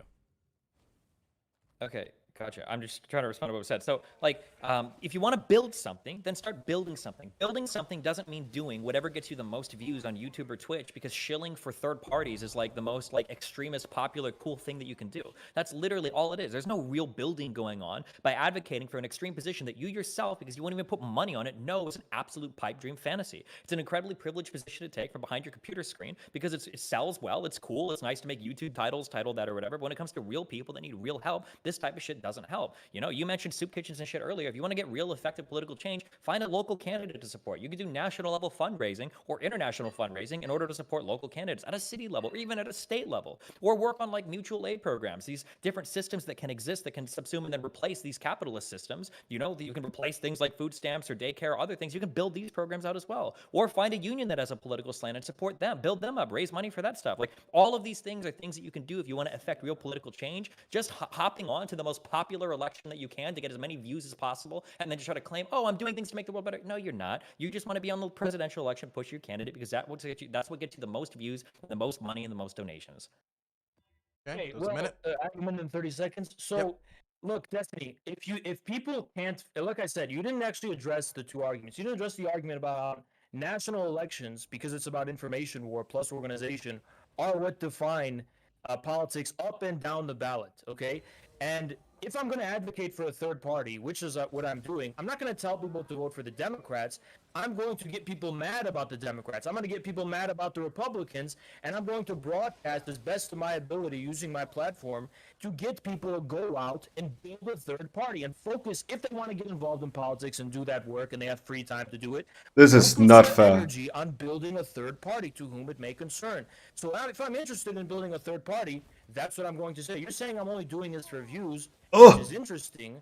People like Hassan Piker dwarf me in views, and that's also a pun, I guess. But they dwarf me in views, and they don't advocate for a third party right now. So I don't know why you're saying that's like something that's, that's something that's only doing it for clicks and for views. I'm taking a lot of risks taking the position that I am, and it has paid off. But that was based on risk, that's not precedent. The other thing you said is that you guys know no one's going to vote for a third party. I don't think that's true. I think when you look at what Americans believe in terms of the issues, and you look at the platforms of the respective political parties, there is such a vast difference between those two things that I think the situation is very right for a third party right now. And like I said, if people can't vote for their own interests, because you use the soup kitchen charity argument, oh, go vote and help people personally. If people can't vote in their own interests, because the poor people aren't the ones who are voting. Those people who are saying are victims and need our help, they don't vote. If they can't vote in their own interests, why do we have a democracy? Okay. I mean, I have democracy. They have the ability to vote, but I mean, like, third parties clearly aren't doing. Democracy if you're just going to vote. Wait, I said a minute 50. Not a minute 45. I mean, like, and again, like you said, just like all the progressives, like, what's the point of democracy if you won't support my people? Like, why aren't you guys like? You're so stupid. You don't realize that my people are. If your reason for voting is for other people, and those people aren't going to be getting out there and voting for themselves, why the fuck do we need a democracy? Why do you advocate for an undemocratic technocracy in which Destiny does policies for people's best interests? Ming Shilling, minute 50. Okay, so we're gonna throw it over to Destiny to respond. Okay, so. When you talk about how, first of all, your position, well, okay, so you vote in the ways that you do, ideally to make a better world for yourself, better world for other people. I guess it depends on why people vote. This idea that, like, you're voting for poor people that don't vote, I don't understand. You're fundamentally doing the same thing. And you're trying to say also, again, just like really far left progressives would say, it's like, oh, these people, they really support us, they just don't know it yet. Oh, they would support our policies, they just don't know it yet. I mean, like, if there's all these poor people out here that aren't voting, like, why haven't third parties made the argument to them to get them out to vote? It just doesn't happen. They don't go out and they don't vote for third parties because third parties don't have any like local or state or federal power anywhere in the United States. So there's no point in doing that, right? And then also, when you talk about how like everything you've done is based on risk, not precedent, absolutely not. People come out with extreme points of view all the time. That was your your entire branding was being the most extreme motherfucker you possibly could be. Every single person in here knows it. Your entire branding is being abrasive and screaming. You're like a 2016 Destiny that supports a third party instead of one of the two primary ones. The idea that you can't focus energy on like building a third party on a local level also just doesn't make sense. If it's something that's so fucking important to you, that you think is so important, that you think matters so much, well, I mean, what are you doing to help build a third party? Is it literally just the stuff that also coincidentally empowers you to make more money on YouTube and Twitch? Is it the stuff that helps you build audiences and networks and connections, just like Hassan does on Twitch? Or have you actually, like, you know, stuck your neck out and done things to support third-party candidates? Like, are there any local or state-level third-party candidates you support, or do you not give a fuck about any of that? You just want to hop on and talk about presidential stuff because that's where all the viewership is. Okay, you're wrong on that account. I have platformed local people running for local elections, like Steven Estrada for the Communist Party of Long Beach in California. So you're completely talking out of your fucking ass. And the idea that I've built my entire brand on being the most extreme person possible, this is such a recklessly stupid thing to say that even surprises me coming from you. My tone may be extreme, my style may be extreme, but in terms of the content of the views I've actually espoused, there's nothing extreme about them. I've reached out to conservatives, I've reached out to even to Trump people and right-wing people, and I've condemned far-left extremism. I've condemned extremism across the board. I've called myself, almost ironically, a communist centrist. There's nothing extreme about the actual content of my views. The content of my views is actually very tame and reasonable. Now, optics-wise, and the spectacle I put up is extreme, but that doesn't actually reflect the things I say. If you discount my views on history and maybe communism and the Soviet Union and maybe China, maybe that would be considered extreme in the United States. But in terms of what I advocate for here, there's nothing extreme about it. So, yeah, like I said, and that's especially why there's no precedent for a guy like me. A self-proclaimed Marxist-Leninist who doesn't pander to the extremists and ultra-leftists that say, oh yeah, all elections and politics are meaningless. We should just advocate for revolution now and direct action, whatever the fuck they say. Which is ironically sometimes something Hassan on the low-key flirts with, but he doesn't advocate for entirely. I really forgot the other shit you said before, so refresh my memory. How can you say you're not an extreme when you literally are talking about like eschewing both political parties and voting third party only, and you call yourself a self-proclaimed Marxist-Leninist? Do you think in the United States those aren't extreme positions? Do you think we live in an extreme time here in the United States? I think everybody thinks they live in an extreme time. Relative to the political climate, what I'm advocating for is very moderate. You think that a Marxist-Leninist in the United States right now is a moderate position to be in? You think that advocating to only vote for third parties is a moderate thing to believe in? As far as the majority of people are concerned, I don't think Marxist-Leninist positions have their attention or have any significance among them. But put my Marxism-Leninism aside. I'm advocating for a big tent third party that will reach out to people across the political aisle who merely agree upon the fact that the current political establishment is insular and gate-kept, that doesn't allow up-and-coming people with bright ideas, people like maybe initially before his political change of tone, maybe people like Andrew Yang and all these people who have innovative political ideas, whatever you want, even libertarians, the Ron Paul people, whatever you want. We can all agree that regardless of where we stand politically and ideologically, if you're not part of the big club, which is the current establishment, who's in bed with special interests, and who all know each other, and who all attend their families' weddings and their families' events and social gatherings, if you don't know these people, you don't have a future in politics right now. So I think there needs to be a big tent People's Party, a third party, that is about saving American democracy from these entrenched two parties which have gate-kept the ability for politics to actually give expression to what the American people actually want. And like I said, would you deny that there's a disconnect between the actual policy platforms that Americans mostly agree upon and the platforms of the respective parties? Because most Americans agree with each other when it comes to meat and potatoes issues. So that people say this all the time, that meat and potato issues. Your gain on your mic, you probably should lower it a little bit. People are having like the same sort of I don't know. This is not my mic, so I don't know how to work this mic. Okay, we'll make do then. Destiny, continue. Yeah. So I mean, I'm gonna hold you to one thing, I guess, because you were dancing away from every other point. Like, you are an extremist. I don't know how you could say that you're not an extremist. Like, when you advocate for a third party and you trying to avoid the other two political parties, then by definition, like, I'm not saying extremist is bad, or maybe you want to avoid like the moral loading of the word, but like you must have some pretty extreme positions. If by your own admission there are these huge nets that are cast by the Republican and the Democratic Party, and you're not caught by either one of those. I don't even think this is the most extreme time in U.S. history, and I would still say that you have like very extreme political views. Like, being a Marxist-Leninist is just a pretty extreme, unless you're going to say that, like, oh, there's tons of MLs in the United States, which I think every lefty would shoot themselves if you unironically believe that. Like, there's no way. Everybody knows this. When you talk about how the Republicans and the Democrats are gatekeeping politics, I mean, like, inorganically, there's probably some extent to this going on in terms of like deciding who gets to be hosted at large debates and whatnot. Like, I'm sure we can say this happens, but also organically, this probably happens as well, because the Democratic and the Republican Party are so huge, because they include so many different beliefs, because they include so many different types of people, then by definition, it's going to be a little bit exclusionary. Because if you want to run as a third party, like, chances are, depending on where you are, you could probably just run as a Republican or a Democrat and you'd be fine. Bernie Sanders is relatively extreme, but when he runs for president, he runs as a Motherfucker, I Democrat, need better gear. Fuck me. I need to the craft idea some that better also gear. that like all Americans agree, like, you keep repeating this argument over and over again, and it sounds nice, but I'm sorry, but like, people have ran with these arguments over and over again. Everybody agrees with me, they just don't know it. Americans agree with me, they just don't have ML ideas in their head. They just don't know it. They just don't know it. Okay, well then the onus is on you to get these views out in front of them and prove it, because right now it kind of just sounds like a whole bunch of copium, where it's like, oh, trust me, they'd love my platform if they just knew about it. A lot of people know about these platforms, they just don't like them that much. And then finally, I don't think there is agreement broadly on like the quote unquote meat and potatoes issues, because we've got these huge political divides, again, that you've said do exist in the United States. It's hard to say Americans agree on meat and potatoes issues when Republicans and Democrats are more polarized than they ever have been when it comes to how to address the problems in the United States. Meat and potatoes issues might be something like, the earned income tax credit or child tax credit, which are like heavily democratically supported things. Meat and potato issues might be things like who should get health care, which is something that is supported by the Democratic Party, not the Republican Party. Free education or easy access to education. Time. Yeah, so you're saying my position is extreme because I'm advocating for a third party. Well, like I said, you didn't address my argument. We live in an extreme political climate in which a third party is not something that's so extreme. But if you look at the election of Trump and all the shit that's gone down for the past, 4 years or more, yeah, I just don't see it as extreme. You say, oh, you're extreme because you're a Marxist-Leninist.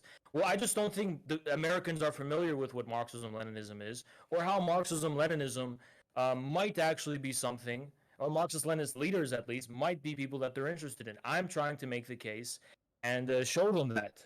I don't expect the majority of Americans to have sympathetic views toward Marxism-Leninism or to my specific ideology, and I don't blame them for it. I'm trying to make the case, and I think Marxist-Leninists need to prove that the dialectical materialism and Marxism is actually useful in being able to actually maneuver politically and win politically. So that's something I actually want to prove in practice. Now, I think the main thrust of your argument is basically that, see, I'm in a position where I'm able to experiment. You're saying, oh, it's copium that you're thinking that everyone agrees with you.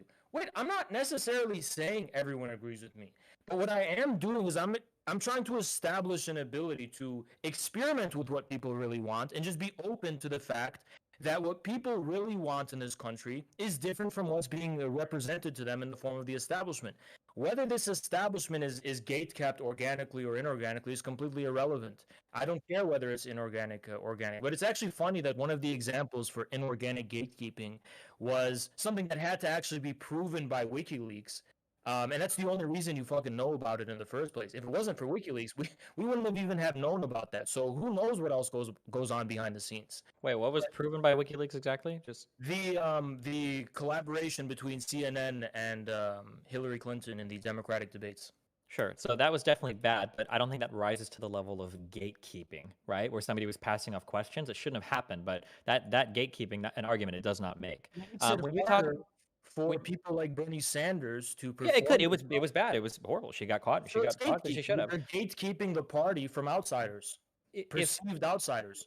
Sure, but Bernie also came up through the Democratic Party and ran in that primary, and in both of them enjoyed a great deal of support within the Democratic Party, right? So to say that he's like an example of like gatekeeping, that's a pretty shitty job at gatekeeping if that's the case. Well, the point is he rose so much from scratch without any institutional support within the Democrats And even then, they had to work against them. So I think that's actually a really good example of gatekeeping. If arguably like one of the most successful politicians in the past like 5 years, just in terms of like national media coverage during a presidential election, is somebody that was gate kept. I mean, in that case, I don't care about gatekeeping because I guess it doesn't work very well if Bernie Sanders is able to do it off of small donations without enjoying any formal support. The small donations were something that were not anticipated by the political elite within the Democrats or the Republicans. Even when it came to Trump, who didn't primarily rely on small donations, I know that, but none of them anticipated, hey, this is just about money. Anyone with enough money can basically rival what we're doing.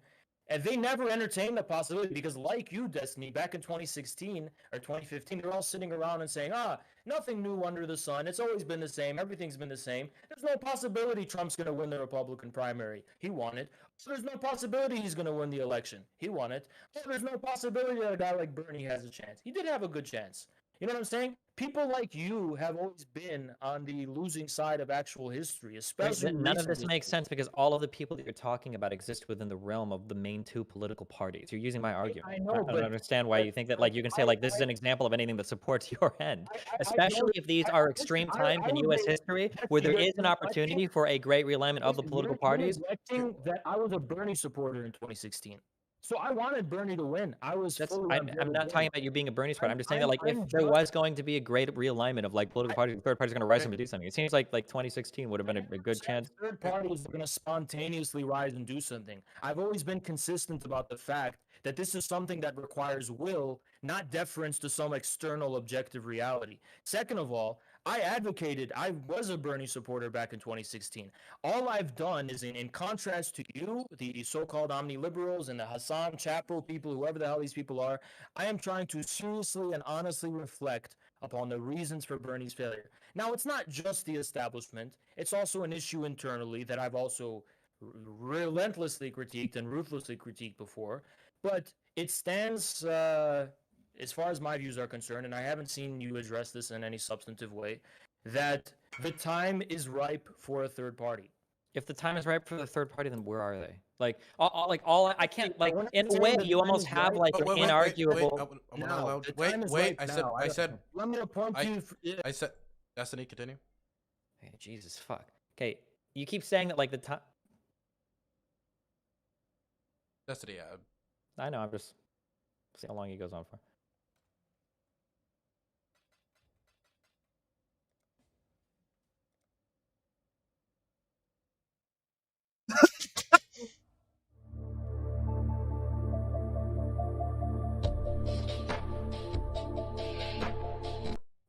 Okay, go on. Go on. Oh, you're still going. Okay. All I'm saying is that if the time is ripe for a third party, then where is it? I can't argue against this like nirvanistic, like I don't want to say fallacy, but this nirvana that you're presenting. It's like the time is right. It's gonna happen now. It's gonna happen now. It's gonna like. I'm sorry. Like I don't. It's gonna happen. I'm saying it should happen. Look. Okay. Wait. Haas, I'll give him. I'm doing the 1:30. I swear to God, you will have equal time to talk. I just want to make sure people can hear what he's saying. Destiny. Where are the third parties? Okay, like it's funny because I accused you of engaging in massive copium, and then you literally engage in massive copium. Like Americans just don't know what ML is. Like if these poor people that didn't even know how to vote knew what dialectical materialism is, they would understand the material conditions they live in, and they could apply this philosophical lens to their like. I literally wrote down that you mentioned dialectical materialism. Hold on. I literally wrote. I'm just gonna keep talking. I literally wrote quotes. I'm writing quotes of what you're saying. So, quote, I don't see it as extreme. Quote, Americans just don't know what ML is. Quote, dialectical materialism. Quote, it can maneuver and work politically. Then where is it? Marxist-Leninism has existed for 100 years. Where is it? Where is it in the United States? My words out of context. I said, here's what I said about dialectical materialism. I basically just said that it could be proven that. Back up from the mic a little bit. I can't hear anything you're saying. You gotta back up from the mic. He's going for that wide tone. Can prove their ability as political leaders and organizers and lead by example and therefore prove the merit of dialectical materialism in practice. I'm not talking about, disseminating esoteric theories and philosophies to people that they secretly care about dialectical materialism. I'm just saying the utility of dialectical materialism is something that can be proven in practice by means of savvy and conscientious political operatives who are using these theories to actually win people over and win victories. Now, has it happened yet? No, it hasn't, but that's why I'm here, because I believe it can happen. And if I'm wrong, I'm wrong. But to say that I'm coping when I'm merely talking about something I think should happen and something that I'm committing to contribute as best as I can to happen is ridiculous. If I say, oh, I'm going to try and do something, oh, that's copium. Why? Okay, Because what is okay? So then here's the because question: I'm What's entertaining the something? What's something possibility. that's being? Okay, Haz, you have 20 seconds left. I want to give you time to finish. Why? Because I'm entertaining the possibility that it can happen. If I fail, I'll learn from my failure and adapt. That's what praxis means. But I'm not going to sit idly and have this guarantee in an establishment which has had decades to prove itself to the American people and has failed. So I'm going to keep failing and get better. And how is that cope? I don't understand. So you keep saying people want something that's not being represented by the establishment. Yeah. What is it in your mind that the third party can offer that's not being represented by the establishment? Sure. I think when it comes to broad issues, like, for example, how exactly are we going to address this fourth industrial revolution and this rapid change in the nature of jobs and work and the way people Wait, are is that employed? literally not what the infrastructure bill aims to do? The infrastructure can't even get passed.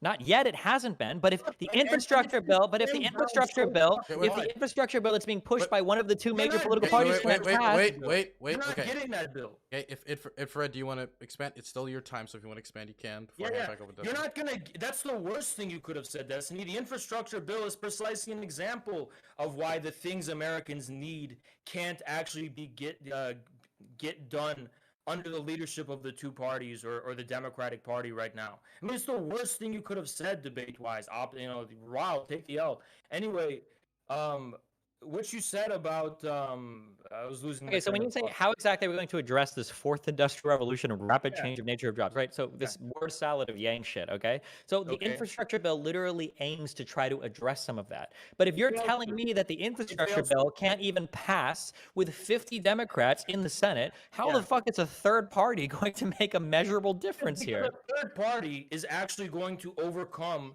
the false divisions created by the Republicans and Democrats, and in my view, and I'm going to at least work to give it a shot, unify the American people on the basis of their, what I consider, common interests. What are the false divisions? Wait, what are the false? Can we do point by point instead of the 30-minute fucking ramble? What are the false divisions created by the Democrats? The divisions between the Republicans and Democrats don't actually reflect, in my view, authentic, objective in divisions as far as the real interests of the American people are concerned. Rather, they are niche cultural, propaganda, ideological differences that completely go beyond, materially speaking, what matters. Okay, how are you to decide? So if there is somebody that's literally a single, so my mom, for instance, is a single issue voter on things like abortion, how are you to decide for a voter, oh, that doesn't matter to you? You call it meaningless culture war, but like, is the thing that brought her to be passionate about politics. What? Abortion is the thing that drew her into being passionate about politics. Okay. And running off of a mass movement, a mass popular movement, will draw a great deal of people disillusioned or otherwise uninterested by the current political system and political alternatives to be interested in politics. Trump got a lot of people to be interested in politics who otherwise wouldn't have been. Bernie also did that. Hold on, you're not answering. You're rambling. You're not answering my question. The reasons why people are interested in politics differ, and this is the explanation for single-issue voters, because that issue was this ideological and religious and narrative that suffice to actually draw them to be interested in politics in the first place. The question is, if we live in a democracy, why are there single-issue voters? Why isn't it enough to be interested in politics for the sake of fighting on behalf of what you consider your interest or the people's interest? Well, it's precisely because we have a very big deficiency within our so-called democracy, and I think the third party should run on the position of saving. Okay, so I'm just going to restate the question. So, who are you to say that some of these social issues that people single issue vote on, how can you call that a false division when that is a real division and those issues are important to those people? Or do you think you have some magical way of getting them to be interested because at in the end more? of the day, the way in which it actually impacts their life is not all that significant or So profound. then you're retreating back to the argument earlier, where like they just don't know what's good for them, but I'm going to show them so that they know what's good for them. I definitely believe the American people right now do not necessarily know or have articulated the language of what their interests are. But I Yeah, don't. but I'm not saying you've I somehow already know. tapped into that. But, and this is where you're creating a straw man, which is unsustainable as far as what I've actually said. I'm not claiming to know exactly what it is the American people want. All I'm committing to is a willingness to reach out and discover what that is. I'm just rejecting the idea that the only manifestation of the American people's interest is being reflected at the level of the two-party system. Okay, so that's awesome. But right now, we're not talking about politics then. So politics is trying to secure, politics is about securing political power. That's what it's about. If you're not claiming to know what people want, then you can't have a platform that represents them. If you just want to reach out and discover what people want, then you're not engaged in politics. You're not engaged in politics at that point. You're doing like polling data. Okay. Pause for a moment. I just want to say to both of you, if we're both talking at the same time, nobody hears shit. Yeah, I know, but if I stop, he just keeps going. So this guy's talking like twice as much as me. This is why. Okay. Stop crying. Okay, so anyway, okay, I did it. Okay, my major rule, my one rule is when I'm talking, nobody else is talking. Okay, I'm not gonna move on that. So, since the problem is when you do the point by point, people are interrupting more, and when it comes to the other thing, when I do 5-minute diatribes, people don't want 5-minute diatribes. So I'm gonna do my best to control this, but I'm just gonna I'm gonna have Destiny go. I'm gonna try to shorten it to 30 seconds to 1 minute instead, so it can be more. So Destiny, then Haas, and we'll do 30 seconds to 1 minute, so it can be more point by point, but also. I want to go point by point, but the problem is if I try to go point by point, when I go 1 point, he goes like another 2-minute point. So it's like so much like talking, and then I have to scream over him. Wasting time, dude. I got places to be. Obviously, you don't if you agreed to do this. You have no obligation to be here. So when you said that you're not claiming to know what people want, if that's the case, then you're not doing politics. Politics is all about like representing constituents. We live in a democracy. Unless you want to be some authoritarian dictator, by definition, if you're doing political action, you're doing action on behalf of other people to secure some type of political power. For you to try to skirt all of that and to avoid any like responsibility or strong claims or put a stake in the ground saying this is what I believe in and this is what I think they want, and to just say I'm just trying to reach out and discover, go be a pollster. Yeah, it's a philosophically and politically, ideologically untenable view or whatever, because politics is about building power, but one of the aspects of real politics is a genuine openness as to what being able to listen to the people. I mean, if you want to talk about I'm a Marxist-Leninist, to me, I learned this from Maoism. It's something called the mass line. You don't necessarily begin with the assumption you know what the people want. You just have a willingness to build an institution, to build an apparatus, to build some kind of organization from which you are going to enter into a certain dialectic or dialogue or interaction, if you want to use a less loaded term, with the masses of people. Now, that doesn't necessarily mean you already know what they want. You will discover what they want by actually drawing a base of contact with them and drawing support from them and reaching out to them. And media is probably the most important part of that. Media was the foundation of, for example, the Russian Bolshevik Party. Medium was the foundation probably of every alternative revolutionary or third party in the history of the world. So I mean I've done conversations like this before. So it's so strange. As much as you hate Vosh, you talk so much like him. You say so much and so little at the same time. So like boiling down everything that you said before about how when you engage in your political praxis, you will discover what the people want is a direct contradiction to what you said earlier when you said, and I quote, people want something different that's not being represented by the establishment. How do you know people truly want something that's not being represented by the establishment if you don't even know what they want yet? And part of your political journey is going to be discovering what they want. I just said the 1 minute's back and forth, Destiny. Yeah, what I said is not illogical. I'm just literally following, and I'm writing in quotes like your very own statements. I guess if you want to address that contradiction, then go, how can you know that people want something different that's not being represented by the establishment, but then go on and admit, I don't know what people want. I'm going to discover that as I do like my political experiment. Like, again, you haven't even described to me like what's missing. What is it that you're going to offer people that they don't already have or that they need? It's very simple logic. You can know what people don't want without knowing exactly what they want. Oh my god. For example, if someone doesn't want to eat shit, you don't know what their favorite food is. They just don't want to eat the shit. You just said something completely stupid and illogical. If people don't want to eat the shit, then why did a record number of people vote for it in the last election? Because there's a steaming pile of diarrhea in their view. That was the alternative to that shit. Yeah, but they could have just not voted. You have some of the most engaged voters in the history of presidential voting. How are you going to tell me? Hvad sker der for... Hvad er det her lag? It's all Government doesn't even fucking work. The government works exactly as it's supposed to. You went a referendum on Trump. You voted out Trump. Here you are. The government. You know what government's about, right? It's not about to own the other side. It's actually about to get things done.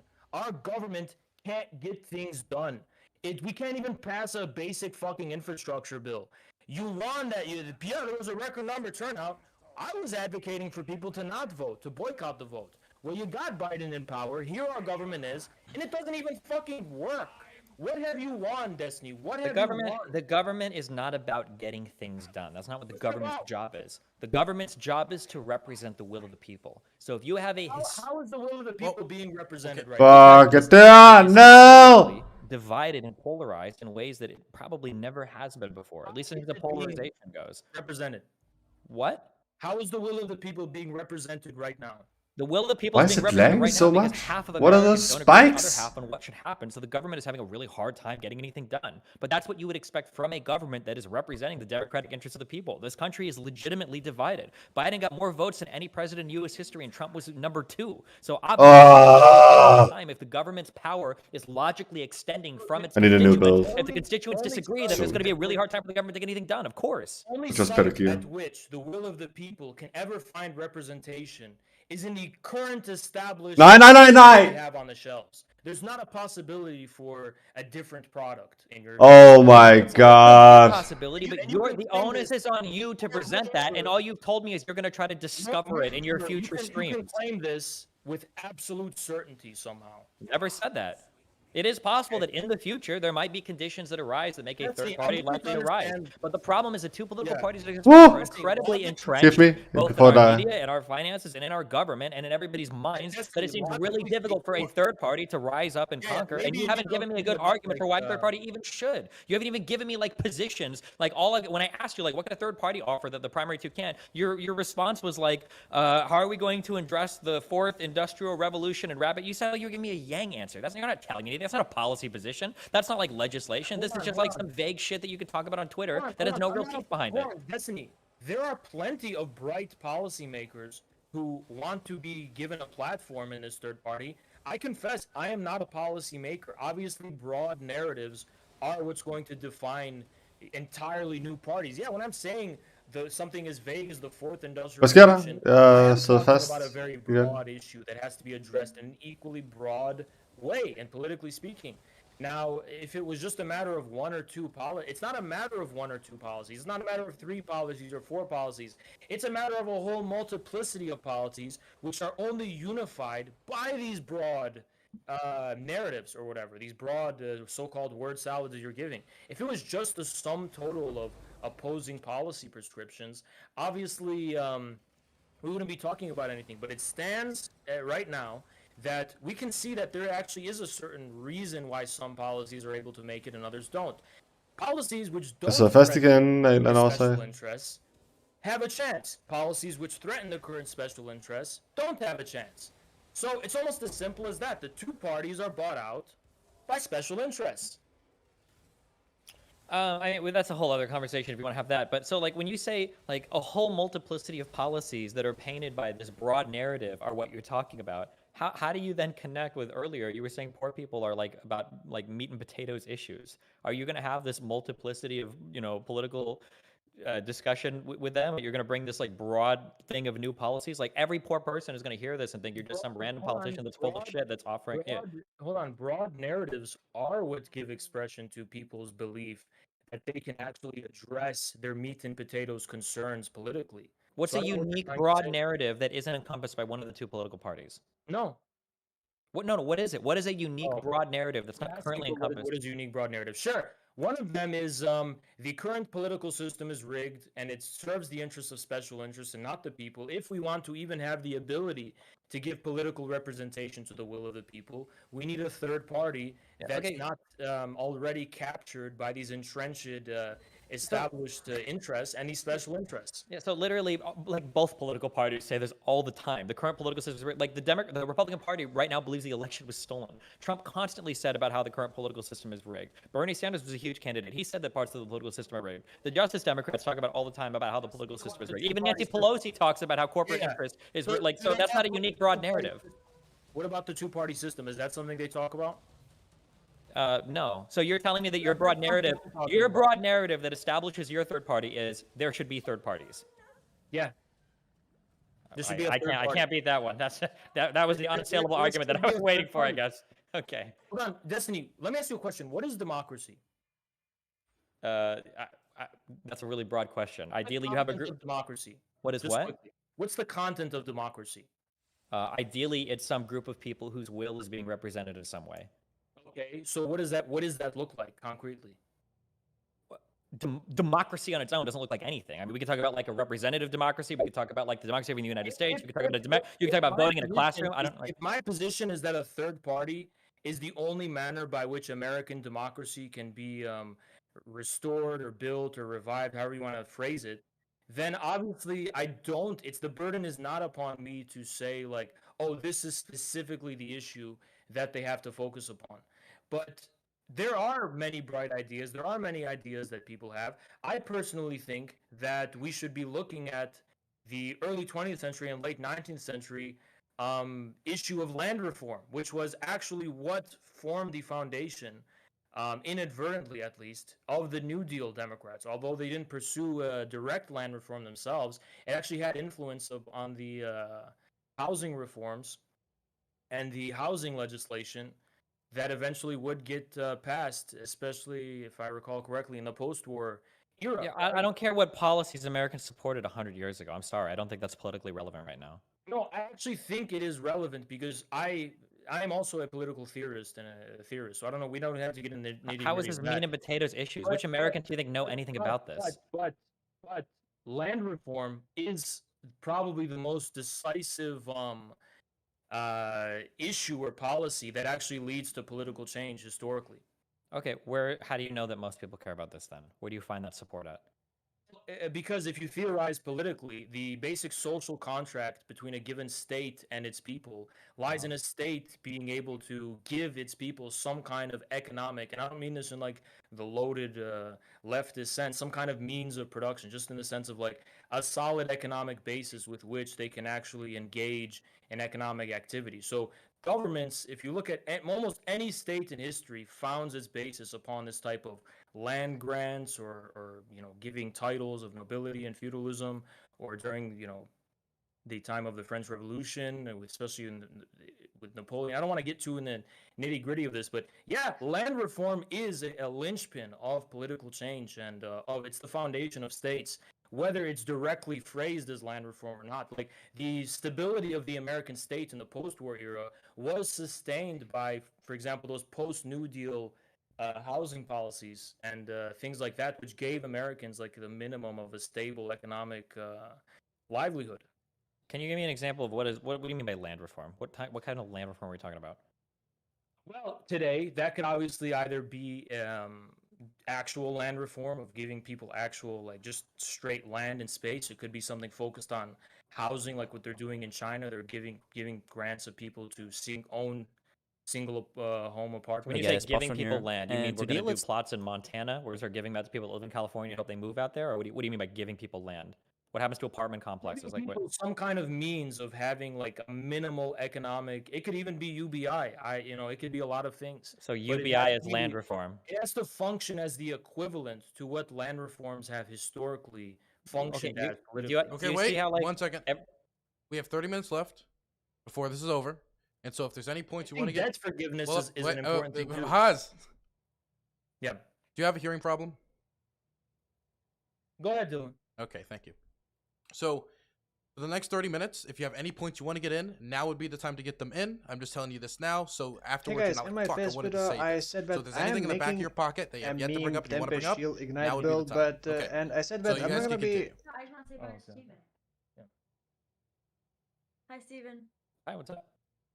I'm just chilling. You like my outfit? I'm a vampire. Nice, looks awesome. Thanks. She a third party vampire or Democrat vampire? I'm Spike from Buffy the Vampire Slayer, so whatever. He's British, so he doesn't participate in American politics. Ah, Boris Johnson vampire. Okay. That's nice. They're kind of like matching costumes because Haas is a fucking time vampire over here, right? Oh, sorry.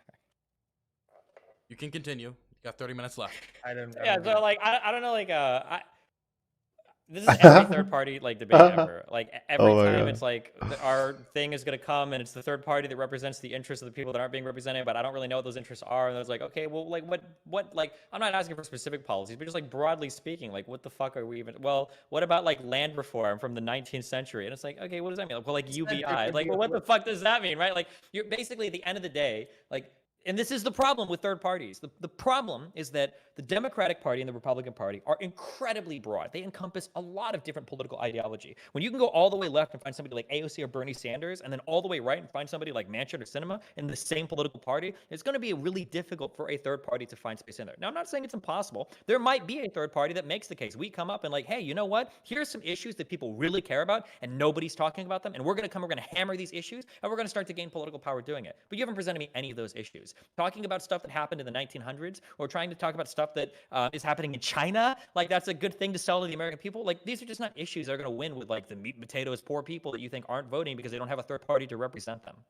Yeah, I think this whole debate really boils down to Destiny's inability to look beyond the appearance of things and actually think about what is the real essence behind these things. Like, why is it that Americans vote in the way they do? Why is it, for example, he just mentioned this, Americans have a negative view of China? Is that because they necessarily do, or is it because of a deeper and more fundamental reason? But regardless of the fact, I think it can be summed up simply and neatly as this. We are supposed to have a government by, for, and of the people. This is the standard to which we are supposed to hold the current American government, as well as the current so-called representatives of the American people.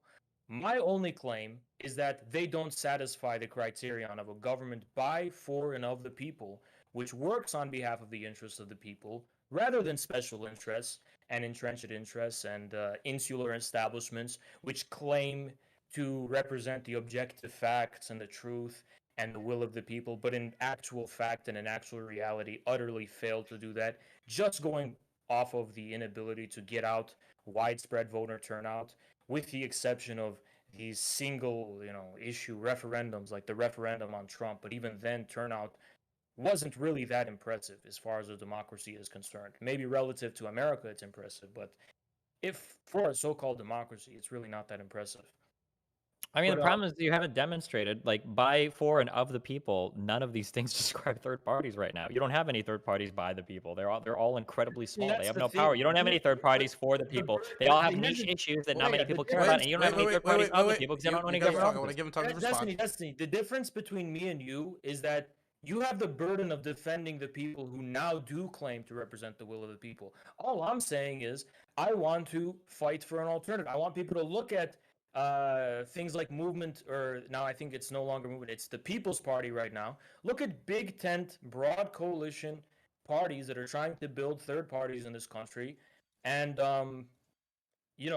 and fight and build, and don't be afraid to risk building those alternatives. Is there a single third party like that in the United States that you'd be comfortable putting money on getting a single federal seat or 2 federal seats? No, because it's not a matter of a gamble. This is actually a point in politics. This is all a gamble. You admitted earlier that aren't you gambling for the future? This is the single argument you have consistently been unable to respond to. I doubt you're going to be able to respond. Sure, well, I'm sorry. Give it to me again. I'll write it down. I'm writing it down. Go ahead. You are treating this reality as a matter of just this pure external objective thing outside of our will. I am saying there is a moment in politics in which actual will becomes decisive. I am not saying that on its own there's this party that's going to make it. We have to fight to make it that way, because this is a moment that demands our actual will, our actual intervention. Why would I even be here? Why would I even be live? Why would I even be talking about this if I didn't think people actually have to do something and actually have the will to fight for this? If I thought it was just going to happen on its own, I wouldn't even be streaming right now, Destiny. Can you summarize that? Yeah, I'm not saying something's just going to happen on its own spontaneously. I am actually using my platform to fight for this alternative, to convince people, specifically politically conscientious and educated people with spare time to care about politics, to do this, right? They Okay, and haven't then done can it you yet. say I'm not responding to something, can you state this in the form of an argument? What is the argument here?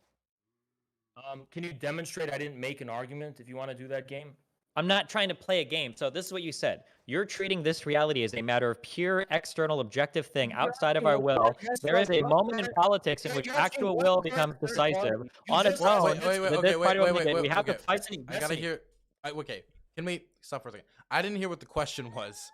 So, Dustin, can you restate the question so we can have Paz respond to the question? I don't know what the argument is that I'm supposed to respond to. That there's going to be some magical shonen-esque Naruto figure that's going to come up that we're all going to put our will behind. Like, you can't, like, it sounds like a 14. It sounds like the Occupy Wall Street kids, honestly. Like, and I admire. I'm sorry that I interrupted your question with my answer. I'm sorry. Go ahead. It's not my bad. clicking. Yep. It's just not clicking for you. My You bad. just I'm said so sorry. again. Yep. Oh, I just repeated you word for word. That's what I said. I'm so just sorry. said, Destiny, you're really angry. You need to chill. I'm You losing just it said, right now. Destiny, it's okay. It's just you just said a Naruto guy is going to appear out of nowhere.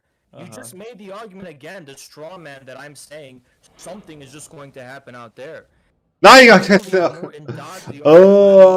fuck off. I'm not saying something is just magically going to happen. I'm advocating people to do things. So this is the second part of what I was getting to, right? So if you are on the end of this saying, no, I'm advocating for this, I want to intervene, I want to have some sort of intervention, I'm going to fight to make this, what are you fighting for? And when your answer to what are you fighting for is, well, I'm going to ask people and find out. Like, you're putting a cart before the horse. You're already declaring that you're going to have some huge fight for a third party, and you don't even know what you're offering yet. You don't even know, other than these, like, empty platitudes of, like, the fourth industrial revolution and the dialectical materialistic way of analyzing the land reforms of the 1900s. Like, nobody cares about this shit. No American, especially no meat and potatoes poor voting American, gives a fuck about any of this shit. Shut the fuck up! I don't even know what the fuck you're talking about. And my job is to do this shit all day on fucking YouTube and Twitch. So, like, if you're telling me, Okay, I gotta finish responding. I know, that's what I'm trying to, I just want to do it. Okay. Can you please respond? Then Yeah. move it over to Hans. Like, if you were to come here and you were like, you know what? I think that there are these 3 or 4 things. None of these political parties are talking about this shit. We need to do something. Instead, you literally admitted earlier the biggest point for why your third party is arguing something that nobody else is arguing. That biggest point was that they were arguing in favor of a third party. That's it. That was the most unique thing about a third party, is that they want a third party to exist. When you're actually willing to admit that foundational epistemic circularity for your entire justification for existing, it's like, well, what the fuck is even the point of what you're doing, right? That's like saying, like, hey, you've got 2 teams in basketball. We should have a third team. Why? Because nobody else is advocating for a third team. Well, what's that third team going to do? Advocate for itself to exist. Okay, what the fuck is the point? Let me be very clear. So, Destiny, it's not the job of ordinary people to care about all this complex stuff I am, but for someone who, like, goes on stream and acts like they're, like, this extremely politically informed person and this, like, smart guy, it is actually your job to sit the fuck down and actually try to think this through a little bit. You can't feign ignorance and pretend to be some shit fucking League of Legends gamer, which you are, admittedly, but you're pretending to be the contrary. I think it's too mad, okay? And not, you know, just because you don't, like, Bro! know these theories. Hvad the fuck off? It's not really an excuse. Now, second of all, Destiny, my position has been very clear. You're saying, oh, all you're advocating is for a third party. Yeah, but for why? Because policies can't even be passed which go against the interests of And the third party can't pass them. Yeah, but I think a third party. Then what's the point? Destiny, let's let him finish. Dylan, can you shut this guy up?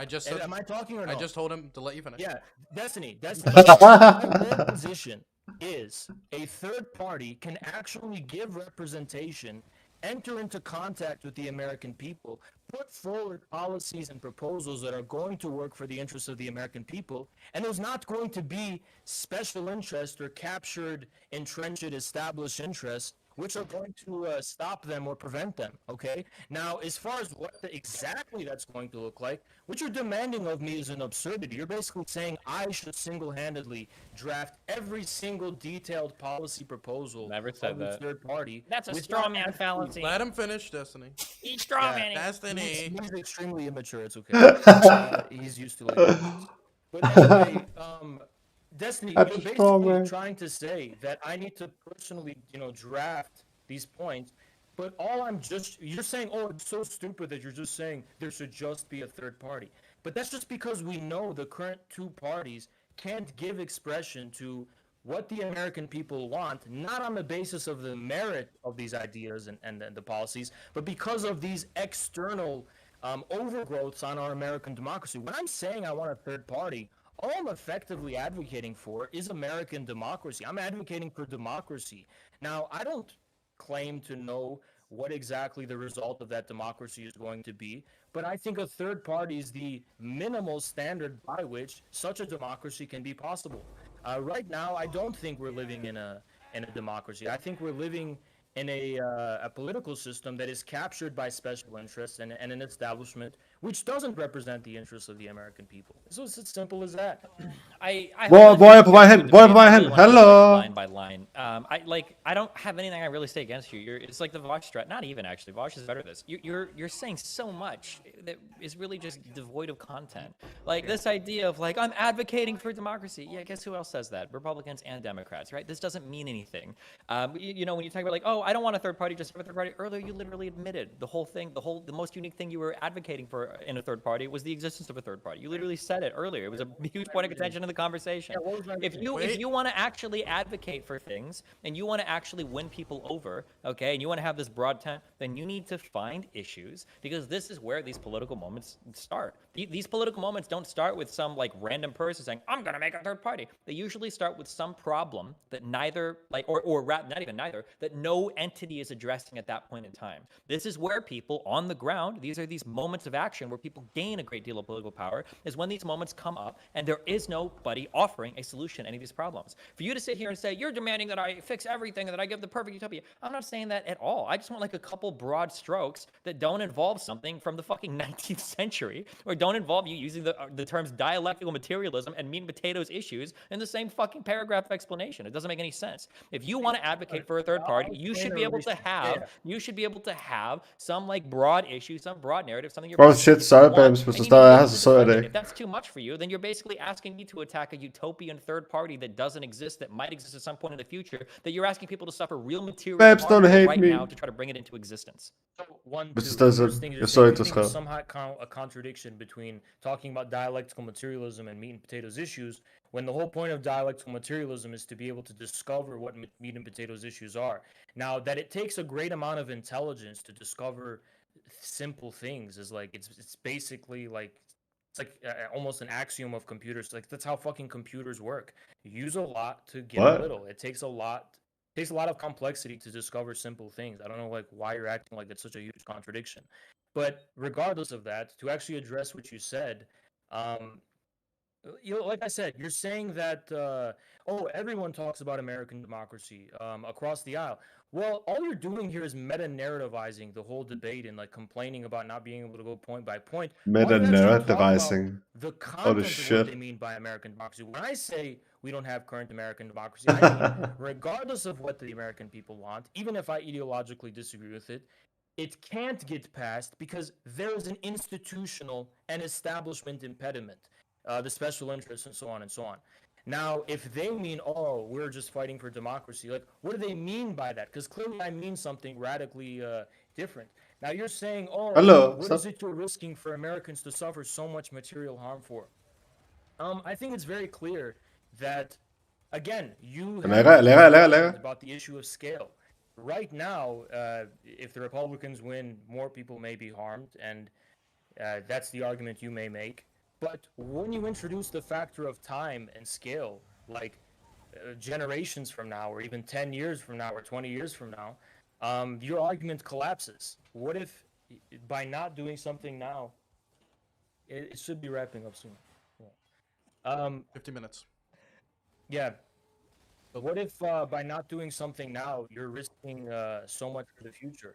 You know, you're meta-narrativizing, saying, oh, this is just like Bosch, and this is just like this. I've given you extra time. I gotta make sure Destiny. Dylan, stop cutting him off. You can really just focus on the actual content of the argument. You say, "Oh, you haven't said." There is no content to your argument. You're uttering so much crazy random shit. There's like nothing for me to even respond to. Listen, you can say there's no content to my argument, in which case I'll say you just basically conceded to me because. Okay, so here's a question then. Let's ground this out. Let's ground this out a little bit, okay? Do you want people today to risk suffering real material harm for a third-party gamble in the future? people? The people who don't vote on behalf of averting their No, own the people that do material vote. Do you want them to divert their vote to a third party harm? and risk? On whose behalf are they voting? I'm asking you. I don't know why you're trying to answer my question with a question. I'm asking you. You're making it seem like I'm telling like a homeless guy, oh no, don't vote I for never the said that. Democrats. You're And talking make about the straw world manning, better. okay? Those All guys- I'm those people asking. who I are can't. suffering don't vote. I can't. The people you're What, talking about who are gonna be hello? harmed- 1, 2, Destiny. All I'm at. Let's try this again, okay? This might be another 15 minutes. I don't know if you'll ever answer this. So my question is: do you want people to suffer real material harm for a third-party gamble in the future? So telling somebody who would vote one party to divert to a third party and potentially suffer real material harm for a gamble of a third party in the future. People are gonna suffer regardless. That's what I was saying. Okay, so you're not gonna. So you. I reject the framing of your question. People are going to suffer either way. I know So that. do you think that the Democratic Party and the Republican Party are making the same offers, the exact same material offers to the American public? in the long term it doesn't matter? I'm not. Why do you keep? Do you see how you're dodgy as fuck on all of my questions? I reject the framing of your question. You're making it seem like right now is the only Because when you go to vote, right now, that moment of voting is a moment that exists in history. It will come and it will pass. It is an exact moment. Not a moment later, but like almost a year later, we still don't have an infrastructure bill. So it's not in the moment.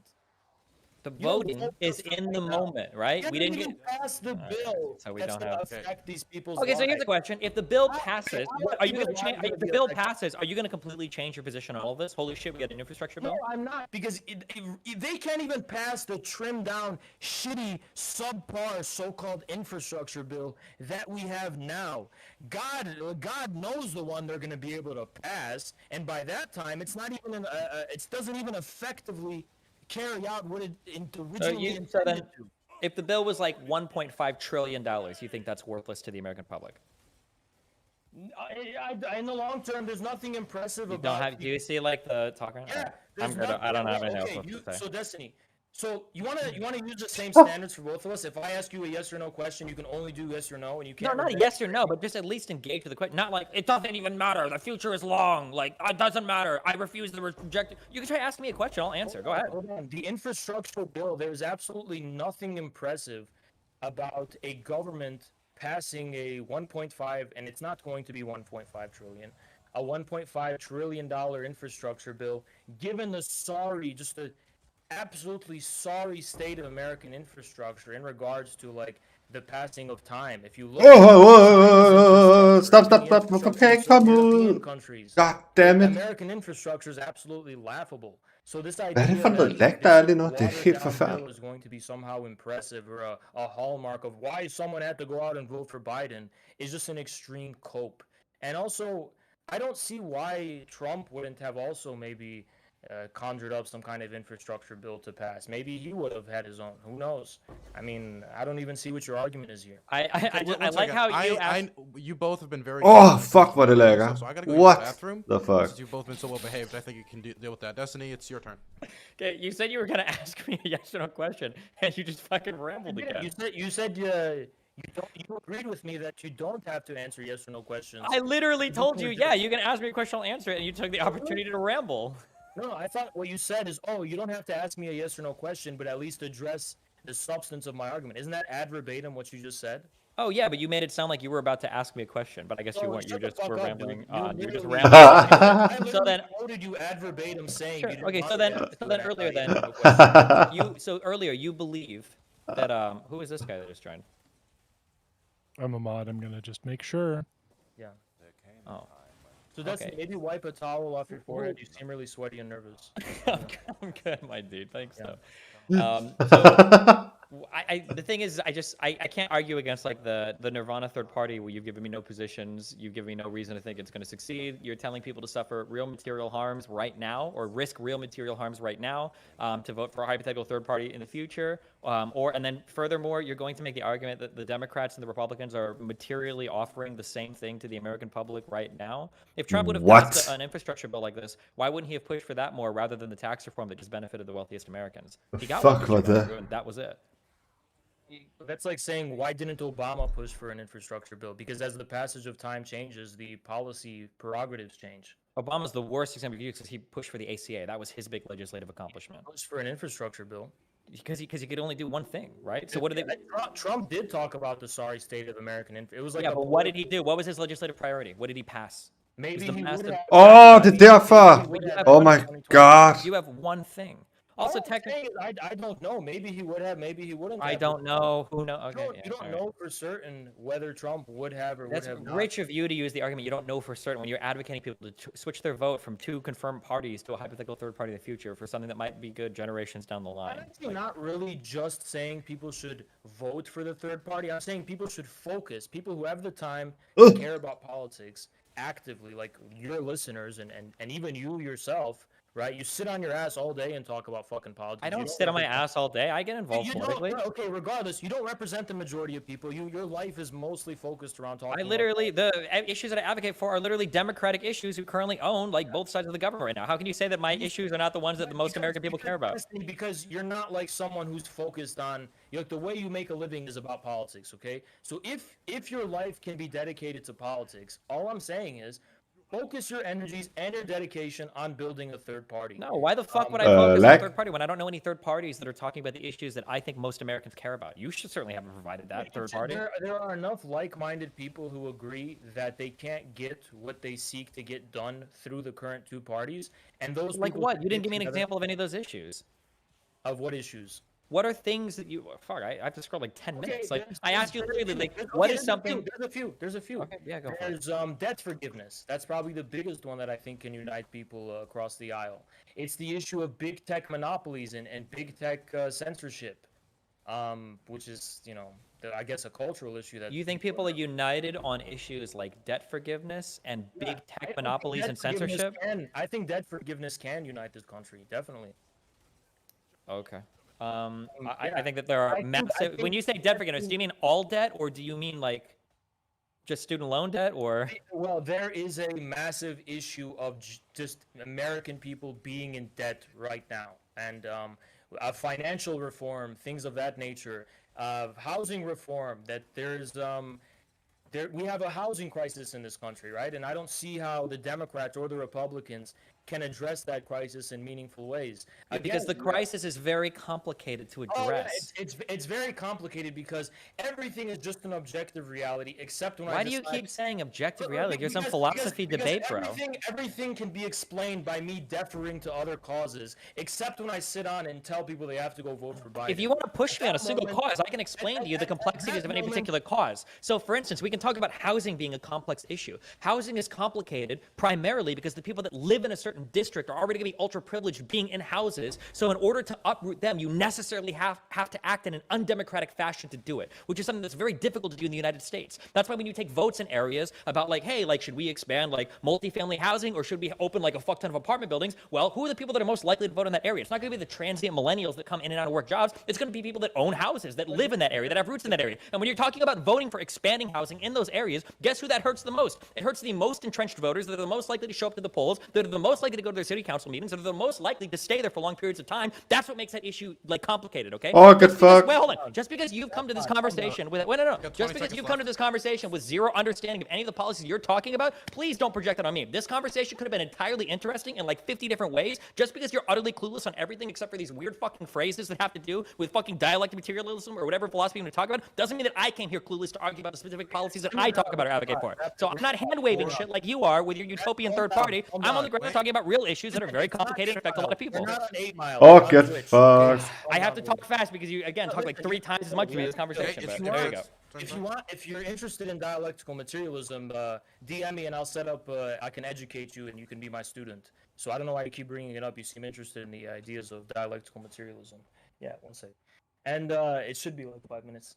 And and you said, okay, I agree that the housing crisis. It's complex. But can the way we address, like, the inability for us to address it because of that complexity is what I reject. Yes, it is. That is the issue.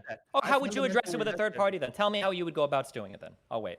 Yeah, a third party can have a general housing reform whose main linchpin, whose main policy prerogative is to make sure Americans can have affordable housing. And it can do that at the federal level to ensure that at these local levels and with all these differences between, for example, high housing prices and these issues of zoning can be addressed. Like, for example, I know you don't like me mentioning China, but when China engages in 5-year plans, for example, I'm not saying we're going to have our own, but it's just a broad policy prerogative. It does take into account the various local realities and complexities Damn, that you got make it. it impossible to just pass one bill that's going to be a catch-all to Ah, solve like the Okay. whole of the geographic and demographic issues surrounding housing reform. So I don't see like how your argument is relevant. The fact that we have a housing crisis in this country isn't only because um, the reasons you mentioned, or because like, oh yeah, it's only about millennials who want to move to big cities. It's about people who don't have a clear future of being able to have their own homes and raise their own families. I think this is just like it's like the perfect third party like debate. Like you speak in these Yeah. like useless empty platitudes. Like, well, the way that you do it is by passing a bill that takes into account all those complexities. Wow, just if I just couldn't think of that, just do a big bill that addresses all the complexities. Jesus, why am I so fucking clueless? Obvious, and at the federal level, nonetheless. Federal level. Wait. I gave that. Wait. I gave you uninterrupted time to speak. Destiny's gonna have his uninterrupted time to speak, and then you're both gonna do outros because we were gonna wrap up uninterrupted as well. So, Destiny. I just want to say that I also support really huge, complex bills that just solve all the complex issues, and I think those bills are awesome. I just want to make my position known on that. Okay, that's all I got. Okay. Destiny is glitching out into the matrix, and now we're going to do. It's good. Yep. Haas, you can do your outro. Yeah, as an outro, I'm just going to address the point. I never said that you're going to be able to create a bill that's going to solve all problems. All I'm doing is saying. Did you find a new fun build or just get better At gear? least one of the reasons that the current political establishment is inept in being able to solve that crisis is because it's captured by special interests like the real estate muggles and oligarchs and financial institutions and things like BlackRock. And a third party isn't going to be handicapped by those special interests in being able to address the housing crisis. So that's just one example of where I'm coming from when I'm talking about this. A third party isn't a guarantee. All it means is you have a fucking chance. I have never preached any guarantee whatsoever. All I've advocated for is a goddamn fighting chance for the American people. That's all. Okay. Destiny, and then we'll have the vote. The America, judges will fuck vote. yeah. When you talk to people about third parties, usually they're pie in the sky dreams. People that don't have a good understanding of how the government works, of how policies work, of why some of these issues are so complicated. I can empathize. I used to be the same way. I was a big Ron Paul supporter, abolish the Fed and all that shit when I was a freshman in college. It's really cool to think that there are these really complicated issues that can just be solved with one sweeping, federal legislative initiative.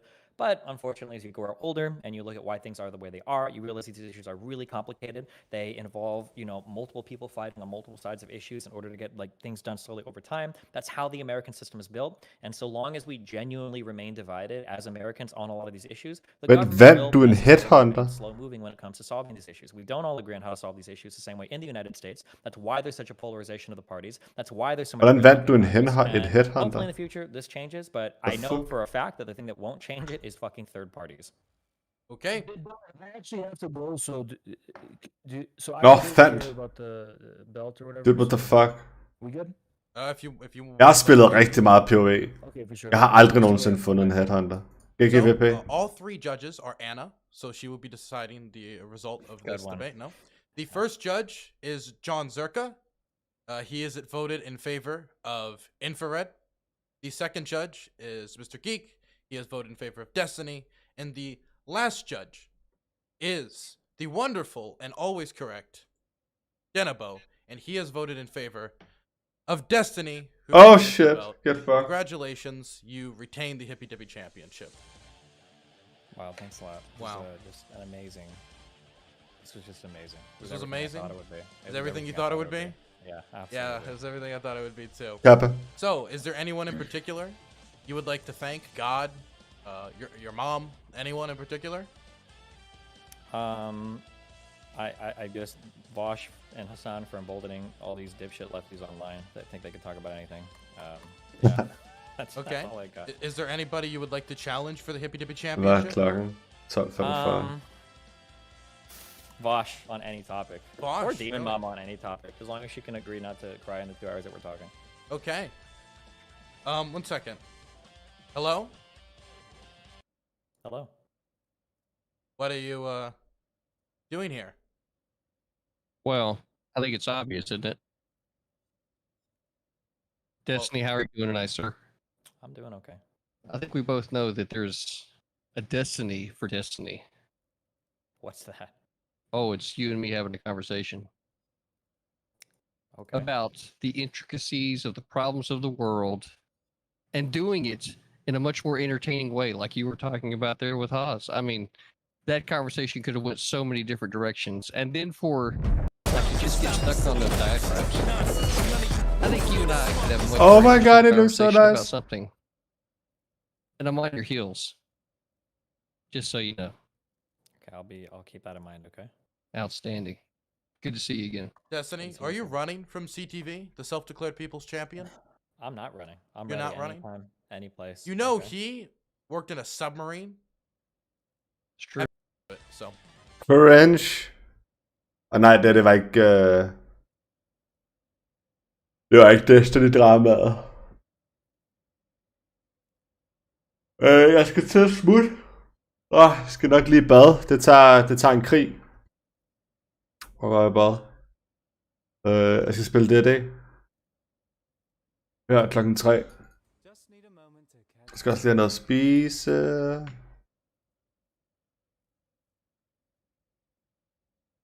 Ashen Woods. Har vi ikke?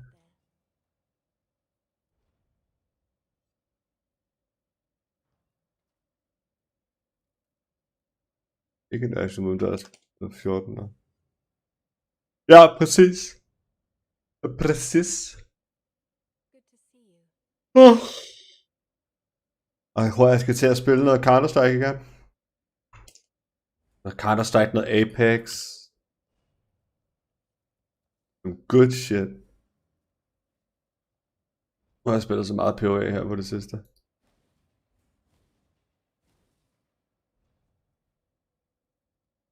Ikke noget Valor? Jo, måske. Jeg vil bare gerne aim. Jeg skal også spille noget Warzone. Jeg skal spille noget fucking Warzone.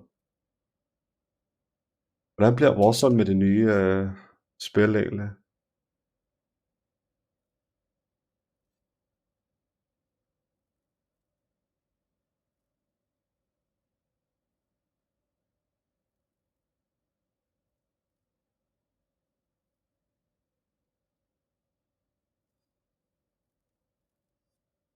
I know.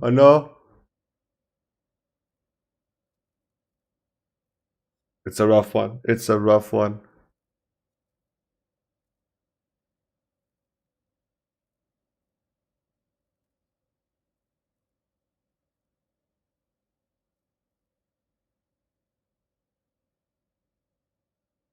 Hvad The Squire? Jo, E. Elegant round shot.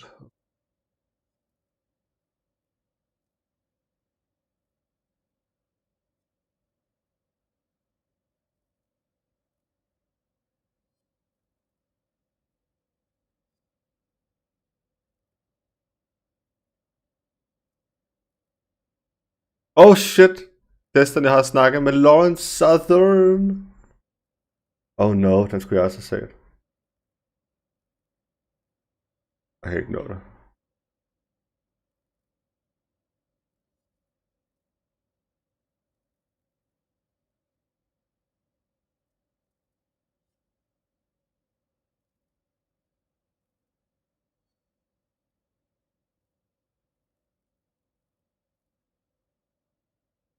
Hvad er det?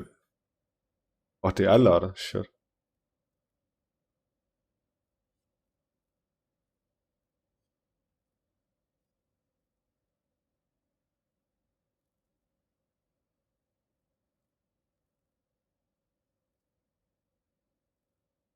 Anyway, jeg smutter. Jeg kan ikke mere. Det er bare. Let's back. Black no bitches.